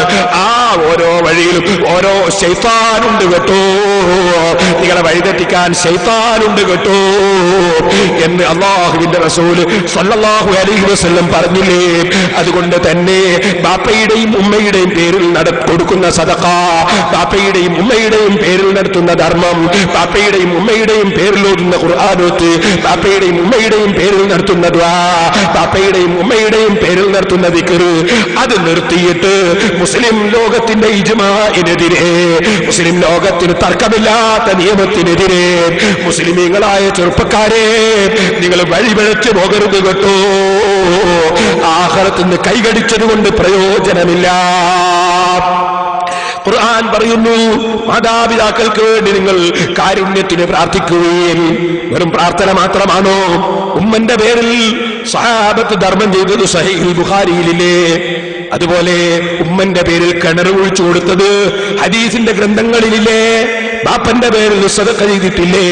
അതുകൊണ്ടല്ലേ ഇമാം ഇബ്നു ഹജർ അൽ ഹൈതമി റളിയല്ലാഹു അൻഹു മരിച്ച വീട്ടിൽ മരിച്ച മയ്യത്തിന്റെ പേരിൽ 7 ദിവസം ഭക്ഷണം കൊടുക്കുന്നത് തർക്കമില്ലാത്ത സുന്നത്താണെന്ന് സഹാബത്തിന്റെ പ്രവർത്തനം ഉദ്ധരിച്ചുകൊണ്ട് ബഹുമാനപ്പെട്ട ഇബ്നു ഹജർ അൽ ഹൈതമി റളിയല്ലാഹു അൻഹു ഫതാവൽ കുബ്രയിൽ രേഖപ്പെടുത്തിയില്ലേ?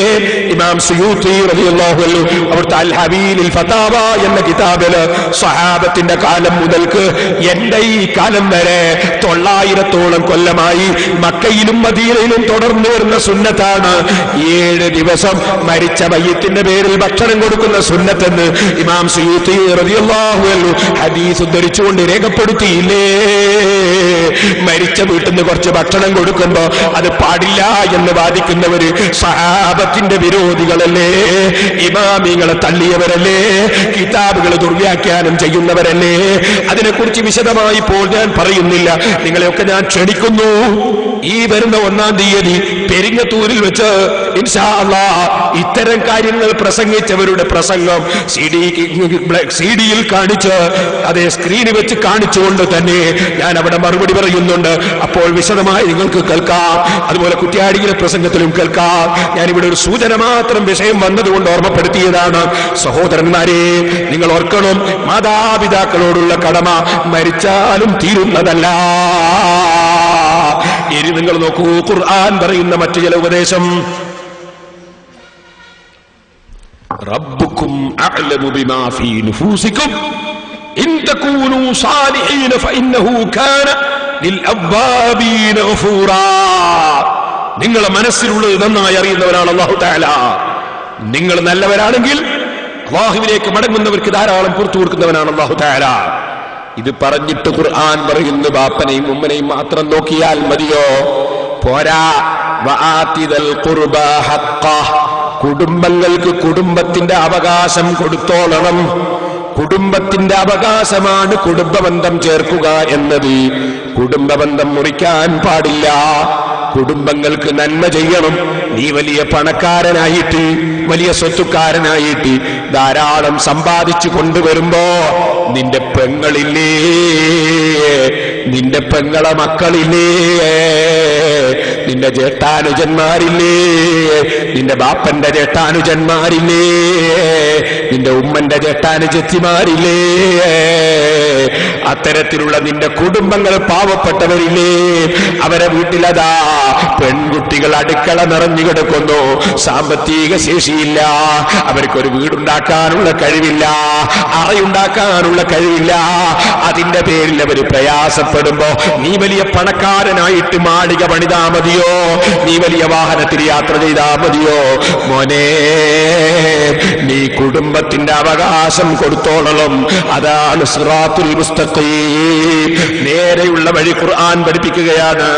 അതുപോലെ വൽ മിസ്കീന, സാധുക്കൾക്ക് അവർ അവകാശം കൊടുത്തോളണം. സാധുക്കൾ അവഗണിക്കാൻ പാടില്ല, അവരെ നീ അവഗണിക്കാൻ പാടില്ല. വബ്നസ് സബീൽ, വഴിയാത്രക്കാരിലെ കഴിവില്ലാതെ കുടുങ്ങുന്നവർ, അവർക്കുള്ള അവകാശം അവർക്കും വകവെച്ചു കൊടുത്തോളണം.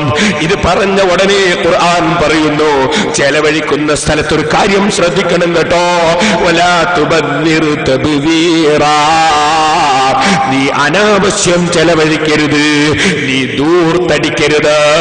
എത്രയാ മോനെ കല്യാണത്തിന് ദൂർത്തടിക്കുന്നത്, എത്രയാ നീ പെരുന്നാളിന് ദൂർത്തടിക്കുന്നത്, എന്തെല്ലാം കോമാളിക്കളിയാ കളിക്കുന്നത്, എന്തെല്ലാം തുണിത്തരങ്ങളാ വാങ്ങുന്നത്, എന്തെല്ലാം പണങ്ങളാണ് നീ ചെലവഴിക്കുന്നത്. ഒരു സാധുവിന് വേണ്ടി ചോദിക്കുമ്പോൾ നീ കൊടുക്കുന്നില്ലല്ലോ. അനാവശ്യമായി ഓരോ വീട്ടിലും ഓരോ ചെറുപ്പക്കാർക്ക് ചെരുപ്പുകൾ എത്രയാണ്, വസ്ത്രങ്ങൾ എത്രയാണ്, എന്താണ് പണം കൊണ്ട് ചെയ്യേണ്ടതെന്ന് തിരിയാത്ത മട്ടത്തിലല്ലേ പ്രവർത്തനങ്ങളുള്ളത്. ഓ മക്കളെ, വലാ തുബദ്ദിർ തബ്ദീറാ. ചെറുപ്പക്കാരി ചിന്തിച്ചോളണം. മുസ്ലിം സമുദായത്തിലുള്ള പിഞ്ചോമന മക്കൾ ഇറാഖിൽ വെച്ചതാ പട്ടിണി കിടന്ന് മരിക്കുന്നില്ലേ, വലിയ വലിയ മിസൈലുകൾ വന്ന് പതിക്കുന്നില്ലേ, അഫ്ഗാനിസ്ഥാനിലെ നമ്മുടെ സഹോദരന്മാർ പട്ടിണി കിടക്കുന്നില്ലേ, ഫലസ്തീനിൽ സ്വാതന്ത്ര്യമില്ലാതെ ജീവിക്കുന്നില്ലേ. മുസ്ലിം ചെറുപ്പക്കാരാ, അങ്ങൊക്കെ പോകട്ടെ, ഈ വയനാട് മലയൊന്ന് കയറിയാൽ പോകട്ടെ, ഈ നാദാപുരത്തിൽ തന്നെ ഈ ചുറ്റുഭാഗത്തിൽ ഒന്ന് ഓടി നടന്നാൽ എത്ര വീടില്ലാത്ത പാവപ്പെട്ട തങ്ങന്മാരുണ്ട്, എത്ര പാവപ്പെട്ട സാധുക്കളുണ്ട്, എത്ര സങ്കടങ്ങൾ ഓരോരുത്തർ വിളിച്ച് പറയുന്നുണ്ട്.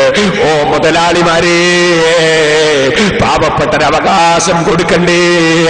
നിങ്ങളെ സ്വത്തുക്കൾ കൊല്ലത്തിൽ നിങ്ങൾ കണക്ക് കൂട്ടി സക്കാത്ത് കൊടുക്കുന്നുണ്ടോ? പോകട്ടെ, സക്കാത്ത് മാത്രം കൊടുത്താൽ മതിയോ? പാവപ്പെട്ടവരെ സംരക്ഷിക്കേണ്ട ബാധ്യത അല്ലാഹു നിങ്ങൾക്ക് സമ്പത്ത് തന്നിട്ട് നിങ്ങളെ ഏൽപ്പിച്ചിട്ടില്ലേ? അഗതികളെ തിരിഞ്ഞു നോക്കുന്നുണ്ടോ? ചിലർ യതീം കുട്ടികൾക്ക് ധാരാളം കൊടുക്കുന്ന ചിലരുണ്ട്, വേണ്ടെന്ന് ഞാൻ പറയുന്നില്ല. പക്ഷെ യതീം കുട്ടികളെ നോക്കാൻ ഒരുപാട് ആളുകൾ സമുദായത്തിലുണ്ട്. അതേ സമയത്ത് അഗതികളായ മക്കളുണ്ടല്ലോ, ബാപ്പയുണ്ട്, പക്ഷെ ഒന്നിനും ഗതിയില്ല. അത്തരം മക്കളെ നോക്കാനല്ലേ ആരെയും പലപ്പോഴും കാണാത്തത്. യതീമിന് കൊടുത്താൽ മാത്രം മതിയോ? പരിശുദ്ധ ഖുർആനിൽ യതീമിന് കൊടുക്കണമെന്ന് എവിടെയൊക്കെ പറഞ്ഞോ, അവിടെ എല്ലാം മിസ്കീനിന് കൊടുക്കണമെന്ന് പറഞ്ഞിട്ടില്ലേ? യതീമിനെ പറഞ്ഞ ഒറ്റ സ്ഥലത്തും മിസ്കീനെ പറയാതെ അല്ല വിട്ടിട്ടില്ല. അതേ സമയത്ത് മിസ്കീനിന് കൊടുക്കണമെന്ന് പറഞ്ഞ പല സ്ഥലത്തും യതീമിനെ പറഞ്ഞിട്ടില്ല. ഇവിടെ തന്നെ നിങ്ങൾ നോക്കൂ, മിസ്കീനിനെ അല്ല പറഞ്ഞു, പക്ഷേ യതീമിനെ പറഞ്ഞിട്ടില്ല. അതുകൊണ്ട് യതീമിന് കൊടുക്കേണ്ടതില്ലെന്നല്ല കേട്ടോ ഞാൻ പറഞ്ഞതിനർത്ഥം. ഈ യതീമിനെ നോക്കാൻ സമുദായത്തിൽ ഒരുപാട് ആളുകളുണ്ട്. യതീം ഖാനക്കാർക്ക് യതീമായ കുട്ടികളെ കിട്ടാത്തത് കൊണ്ട് ബാപ്പ മരിച്ചിട്ടാൻ ദുആർക്കുന്ന കമ്മിറ്റിക്കാരുമുണ്ട്.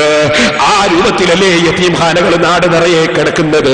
അതേ സമയത്ത് ഒരു കഴിവില്ലാത്ത പാവപ്പെട്ട ആളുകൾ ബാപ്പ ജീവിച്ചിരിപ്പുണ്ട്, പക്ഷേ ബാപ്പക്ക് ഗുളിക വാങ്ങാൻ കേസില്ല, മരുന്ന് വാങ്ങാൻ കേസില്ല, ഭാര്യയ്ക്ക് ചെലവിന് കൊടുക്കാൻ കേസില്ല, മക്കൾക്ക് പെരുന്നാളിന് വെള്ളം വസ്ത്രം കൊടുക്കാൻ കേസില്ല, അതേ പഠിക്കാനുള്ള വസ്തുക്കൾ വാങ്ങിക്കൊടുക്കാൻ ആളില്ല. ബാപ്പ ജീവിച്ചിരിപ്പുള്ളത് കൊണ്ട് യതീം എന്ന അഡ്രസ്സിൽ ഒരാളും കൊടുക്കുന്നുമില്ല. ഇങ്ങനെ വിഷമിക്കുന്ന എത്ര അഗതികളുണ്ട് മുതലാളിമാരെ. അത്തരം അഗതികളെ കണ്ടെത്തി കൊടുക്കേണ്ട ബാധ്യതയില്ലേ? അതാണ് ഖുർആൻ പ്രത്യേകം പറഞ്ഞത്, വൽ മിസ്കീന, സാധുക്കൾ അവകാശം കൊടുക്കണം. ഓ മോനെ, വലാ തുബദ്ദിർ തബ്ദീറാ. ഈ ഒരു നയാകാശ് ചെലവഴിക്കുമ്പോ, ആവശ്യമില്ലാത്തതിന് ചെലവഴിക്കുമ്പോ, ആവശ്യമുള്ള പട്ടിണി കിടക്കുന്ന മക്കളെ നീ ഓർമ്മിക്കണേ. ഇറാഖിലെ മക്കളെ ഓർമ്മിക്കണേ. അതിന്റെ നബി സല്ലല്ലാഹു അലൈഹി വസല്ലമ തങ്ങളുടെ ഉമ്മത്തുകളായ ചെറിയ പിഞ്ചുമക്കളല്ലേ? ഫലസ്തീനിലെ മക്കൾ നബി തങ്ങളുടെ ഉമ്മത്തുകളിൽപ്പെട്ട മക്കളല്ലേ? അഫ്ഗാനിസ്ഥാനിലെ മക്കൾ നമ്മുടെ മക്കളല്ലേ? അവരിത്രയും പ്രയാസപ്പെടുമ്പോ അള്ള തന്ന പണം കൊണ്ട് ചെറുപ്പക്കാരാ, പെരുന്നാളിനും അതേ കല്യാണത്തിന്റെ തലേ ദിവസവും ഓരോ സമയത്തും നീ എന്താണ് ചെലവഴിക്കേണ്ടതെന്നറിയാതെ, നിന്റെ വീടെങ്ങനെയാണ് സിനിമ തിയേറ്റർ ആക്കേണ്ടതെന്നറിയാതെ, ഹോം തിയേറ്റർ അല്ലേ നിന്റെ ചിന്ത, വീടൊന്ന് തിയേറ്റർ ആക്കേണ്ട തിരക്കല്ലേ നിനക്ക്. ഓ മോനെ, നിനക്കല്ല തന്നെ നിഅമത്തിലും അതിമറന്നു പോകല്ല. ഖുർആൻ പറയുന്നു, ഇന്നൽ മുബദ്ദിരീന കാനൂ ഇഖ്വാന ശയാത്തീൻ വകാന ശൈത്താനു ലിറബ്ബിഹി കഫൂറാ. ദൂർത്തടിക്കുന്ന ജനങ്ങളുണ്ടല്ലോ, പണം അനാവശ്യമായി ചെലവഴിക്കുന്നവരുണ്ടല്ലോ, കാനൂ ഇഖ്വാന ശയാത്തീൻ, അവർ ശൈത്താന്റെ ത്വരീഖത്ത് സ്വീകരിച്ചവരാണ് കേട്ടോ, ശൈത്താന്റെ കൂട്ടാളികളാണ് കേട്ടോ. ശൈത്താന്റെ ത്വരീഖത്ത് സ്വീകരിച്ചു എന്ന് ഞാൻ വെറുതെ പറഞ്ഞതല്ല. ജലാലൈനിയുടെ തഫ്സീറാണ്. ഐ അലാ ത്വരീഖത്തിഹിം, ശൈത്താന്റെ ത്വരീഖത്തിലാണ് അവരുള്ളത്. എന്നിട്ട് വീണ്ടും ഖുർആൻ പറയുന്നു, വഇമ്മാ തുഇറദന്ന അൻഹും ഇബ്തിഗാ റഹ്മത്തിൻ മിർ റബ്ബിക തർജൂഹാ. നിന്റെ കുടുംബക്കാര് നിന്നോട് വന്നൊരു സങ്കടം പറയുമ്പോ നിന്റെ കയ്യിൽ കൊടുക്കാനില്ലെങ്കിൽ പടച്ചവൻ പിന്നെ തരും എന്ന് നിനക്ക് പ്രതീക്ഷയുണ്ടെങ്കിൽ ഫഖുൽ ലഹും ഖൗലം മൈസൂറാ, കുടുംബക്കാരോട് നീ നല്ല വർത്തമാനം പറയുക. എനിക്കൊരു പീടികയിൽ ഒരു കച്ചവടത്തിന്റെ പൈസ കിട്ടാനുണ്ട്, എനിക്കൊരു കുറി വരാനുണ്ട്, എനിക്കൊരു സംഖ്യ വാടക കിട്ടാനുണ്ട്, കിട്ടിയിട്ട് തരാമെന്ന് നീ നല്ല വർത്തമാനം പറയുക.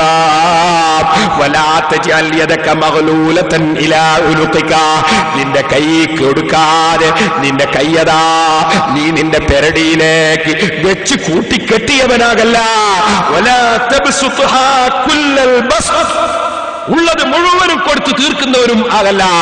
കൊടുക്കുമ്പോ കുറച്ച് ആലോചിച്ചിട്ട് കൊടുക്കുകയും വേണം. ഭാര്യമാരെയും മക്കളെ പട്ടിണിയാക്കിയിട്ട് കൊടുക്കരുത്.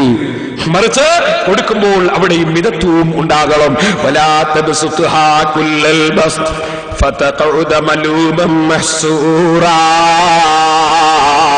നീ ചിന്തിക്കാതെ കൈ മുഴുവനും നിവർത്തി അങ്ങ് കൊടുത്താൽ ആക്ഷേപിക്കപ്പെട്ടവനായി, അതുപോലെ നീ കൊടുക്കാതെ വെച്ചാൽ ആക്ഷേപിക്കപ്പെട്ടവനായി, ഉള്ളത് മുഴുവനും കൊടുത്താൽ മുഴുവനും തീർന്നു പോയവനായി നീ പിന്നീട് ആക്ഷേപത്തിന് അർഹനായി പോകും കേട്ടോ, നീ ഇരുന്ന് പോകും കേട്ടോ.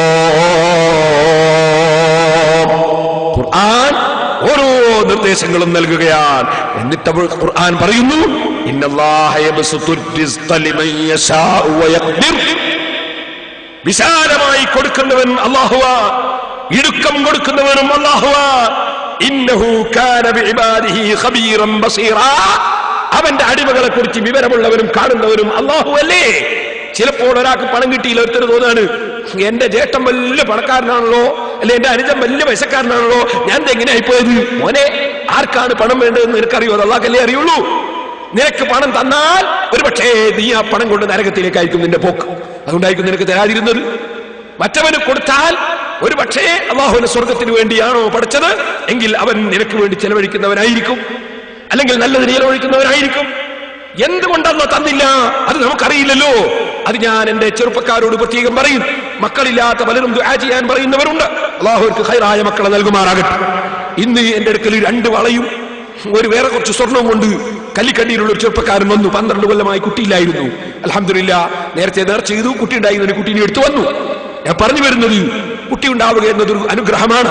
പക്ഷേ നമുക്കറിയോ കുട്ടി ഉണ്ടാകലോ ഇല്ലാതിരിക്കലോ ഖൈറ്.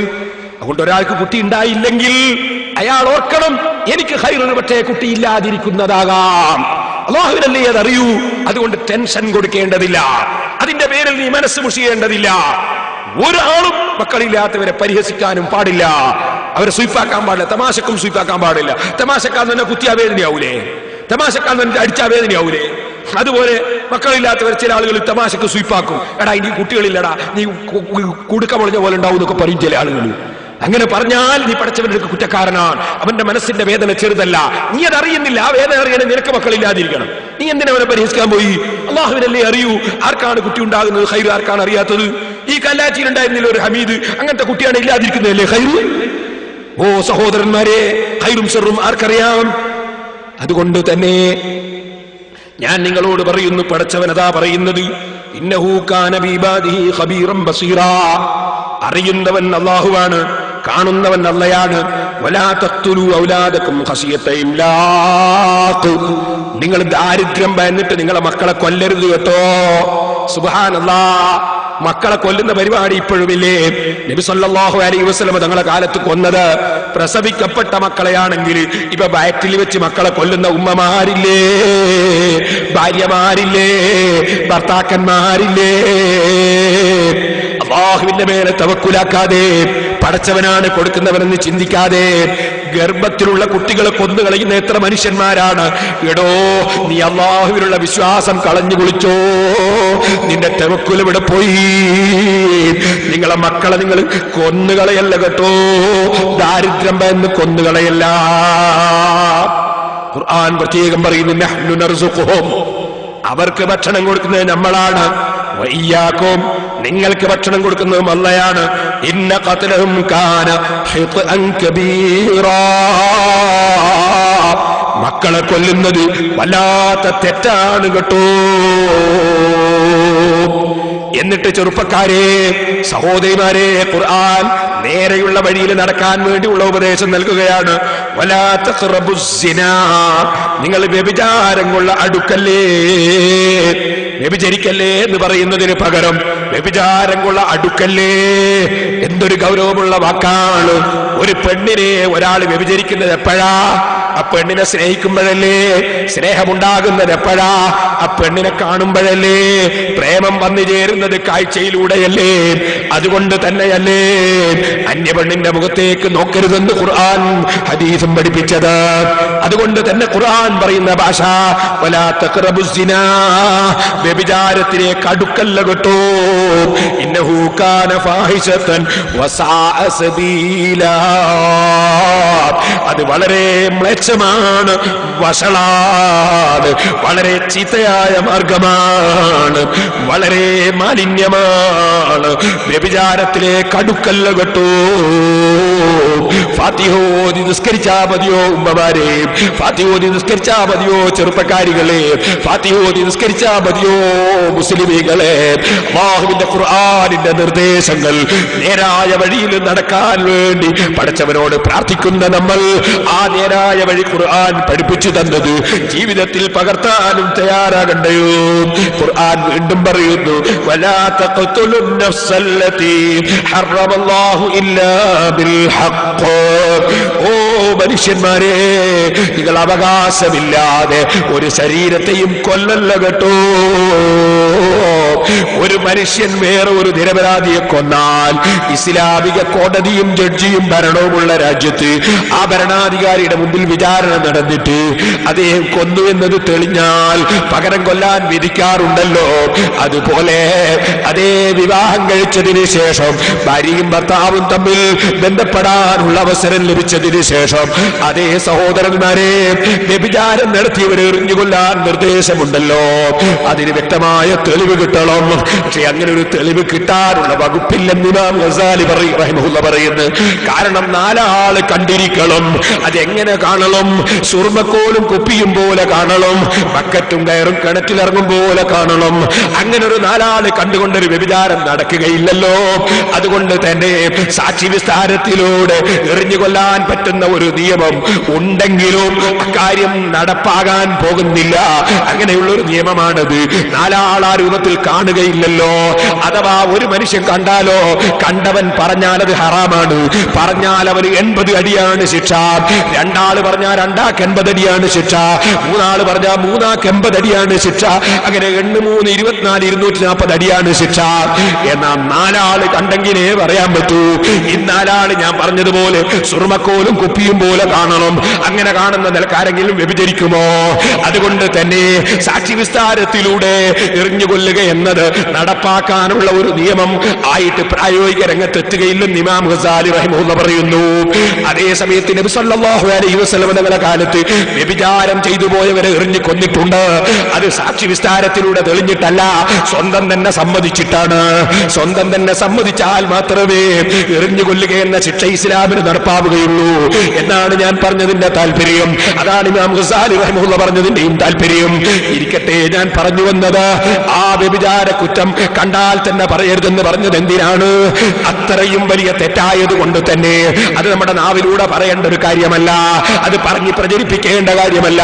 കണ്ടാലും പറയരുത് മക്കളെ. അത്തെറ്റ് മൂടി വെക്കേണ്ട തെറ്റാണ്. ഒരാൾ ചെയ്തു എന്ന് കേട്ടാൽ നിന്നോട് ആര് പറഞ്ഞു പാടി നടക്കാൻ?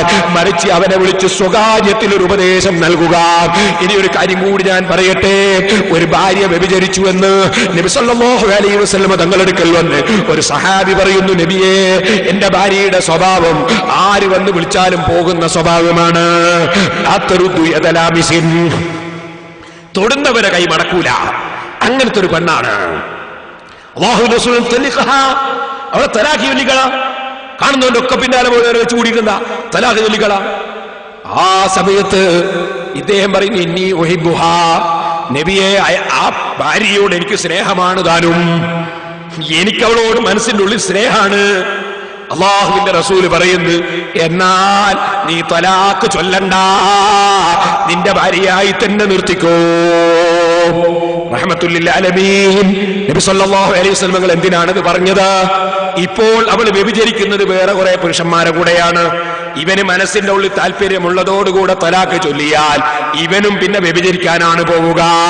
അപ്പൊ അവന്റെ വ്യഭിചാരമെങ്കിലും ഇല്ലാതിരിക്കട്ടെ എന്ന നിലക്ക് നബി സല്ലല്ലാഹു അലൈഹി വസല്ലം തങ്ങൾ നീ അവിടെ തന്നെ നിർത്തിക്കോ എന്നല്ലേ നിർദ്ദേശം നൽകിയത്. എന്തെങ്കിലും വെറുപ്പ് പിടിക്കുമ്പോൾ 3 തലാക്കും ചൊല്ലുന്ന ചില ആളുകളില്ലേ? നിനക്ക് ഇഷ്ടം പോലെ കൈകാര്യം ചെയ്യാനുള്ളതാണോ തലാക്ക്? വിളിച്ചങ്ങ് പറയാനുള്ളതാണോ തലാക്ക്? നീ എന്തേ ഇസ്ലാമിന്റെ അതിർവരമ്പുകളെ സംബന്ധിച്ച് ബോധമില്ലാത്ത ഭ്രാന്തന്റെ ജീവിതം ജീവിക്കാമോ സഹോദരന്മാരെ? ഏത് കാര്യത്തിനും അതിർവരമ്പുകളില്ലേ? കാര്യങ്ങളെ സംബന്ധിച്ച് നന്നായി ഗൗരവമായി ചിന്തിക്കേണ്ടതില്ലേ? ഞാൻ നീട്ടി സംസാരിക്കുന്നില്ല. പരിശുദ്ധ ഖുർആൻ പ്രത്യേകം പറയുകയാണ്, വലാ തഖ്തുലുൻ നഫ്സല്ലതി ഹറമല്ലാഹു ഇല്ലാ ബിൽ ഹഖ്. അവകാശമില്ലാതെ ഒരു ശരീരത്തെയും കൊന്നുപോകരുത്. വമൻ ഖുതില മദ്ലൂബൻ ഫഖദ് ജഅൽനാ ലിവലിഹി സുൽത്താനാ. ഒരാളെ മർജിതനായി കൊല്ലപ്പെട്ടു പോയെങ്കിൽ ആ കൊല്ലപ്പെട്ടു പോയവന്റെ അവകാശികൾക്ക് ഇവന്റെ മേൽ ഇവന് പകരം കൊല്ലാൻ അവകാശമുണ്ട്. അത് കോടതി മുഖേന അവർക്ക് ചെയ്യാവുന്നതാണ്. ഫലാ യുസ്രിഫ് ഫിൽ ഖത്ൽ. അതുകൊണ്ട് തന്നെ നിങ്ങൾ എങ്ങനെയെങ്കിലും ആരെയെങ്കിലും എങ്ങനെയെങ്കിലും അതിരുവരമ്പ് വിട്ടുകടന്നുകൊണ്ട് കൊല്ലുക എന്നതുണ്ടാകരുത് കേട്ടോ. പണത്തിന് വേണ്ടി പരസ്പരം കൊല്ലിക്കുന്ന മുതലാളിമാരില്ലേ? കച്ചവടത്തിന് വേണ്ടി കൊല്ലിക്കുന്ന മുതലാളിമാരില്ലേ? പണം കിട്ടിയിട്ട് മതിയാകാതെ വലിയ വലിയ കള്ളക്കടത്തുകാരൊക്കെ അവര് പണത്തിന് വേണ്ടി മറ്റുള്ളവരെ കൊല്ലുന്ന ഏർപ്പാടില്ലേ? മരണത്തെ കുറിച്ച് ചിന്തയില്ലാത്ത മുതലാളിമാർ, അവനവന്റെ മരണത്തെ കുറിച്ച് ചിന്തയില്ലാത്തവർ. ഉമ്മമാരെ, എന്നാ മറ്റൊരാളെ കൊല്ലുന്നതിനേക്കാൾ ഗൗരവമാണ് കേട്ടോ സ്വന്തം ശരീരത്തെ കൊല്ലൽ.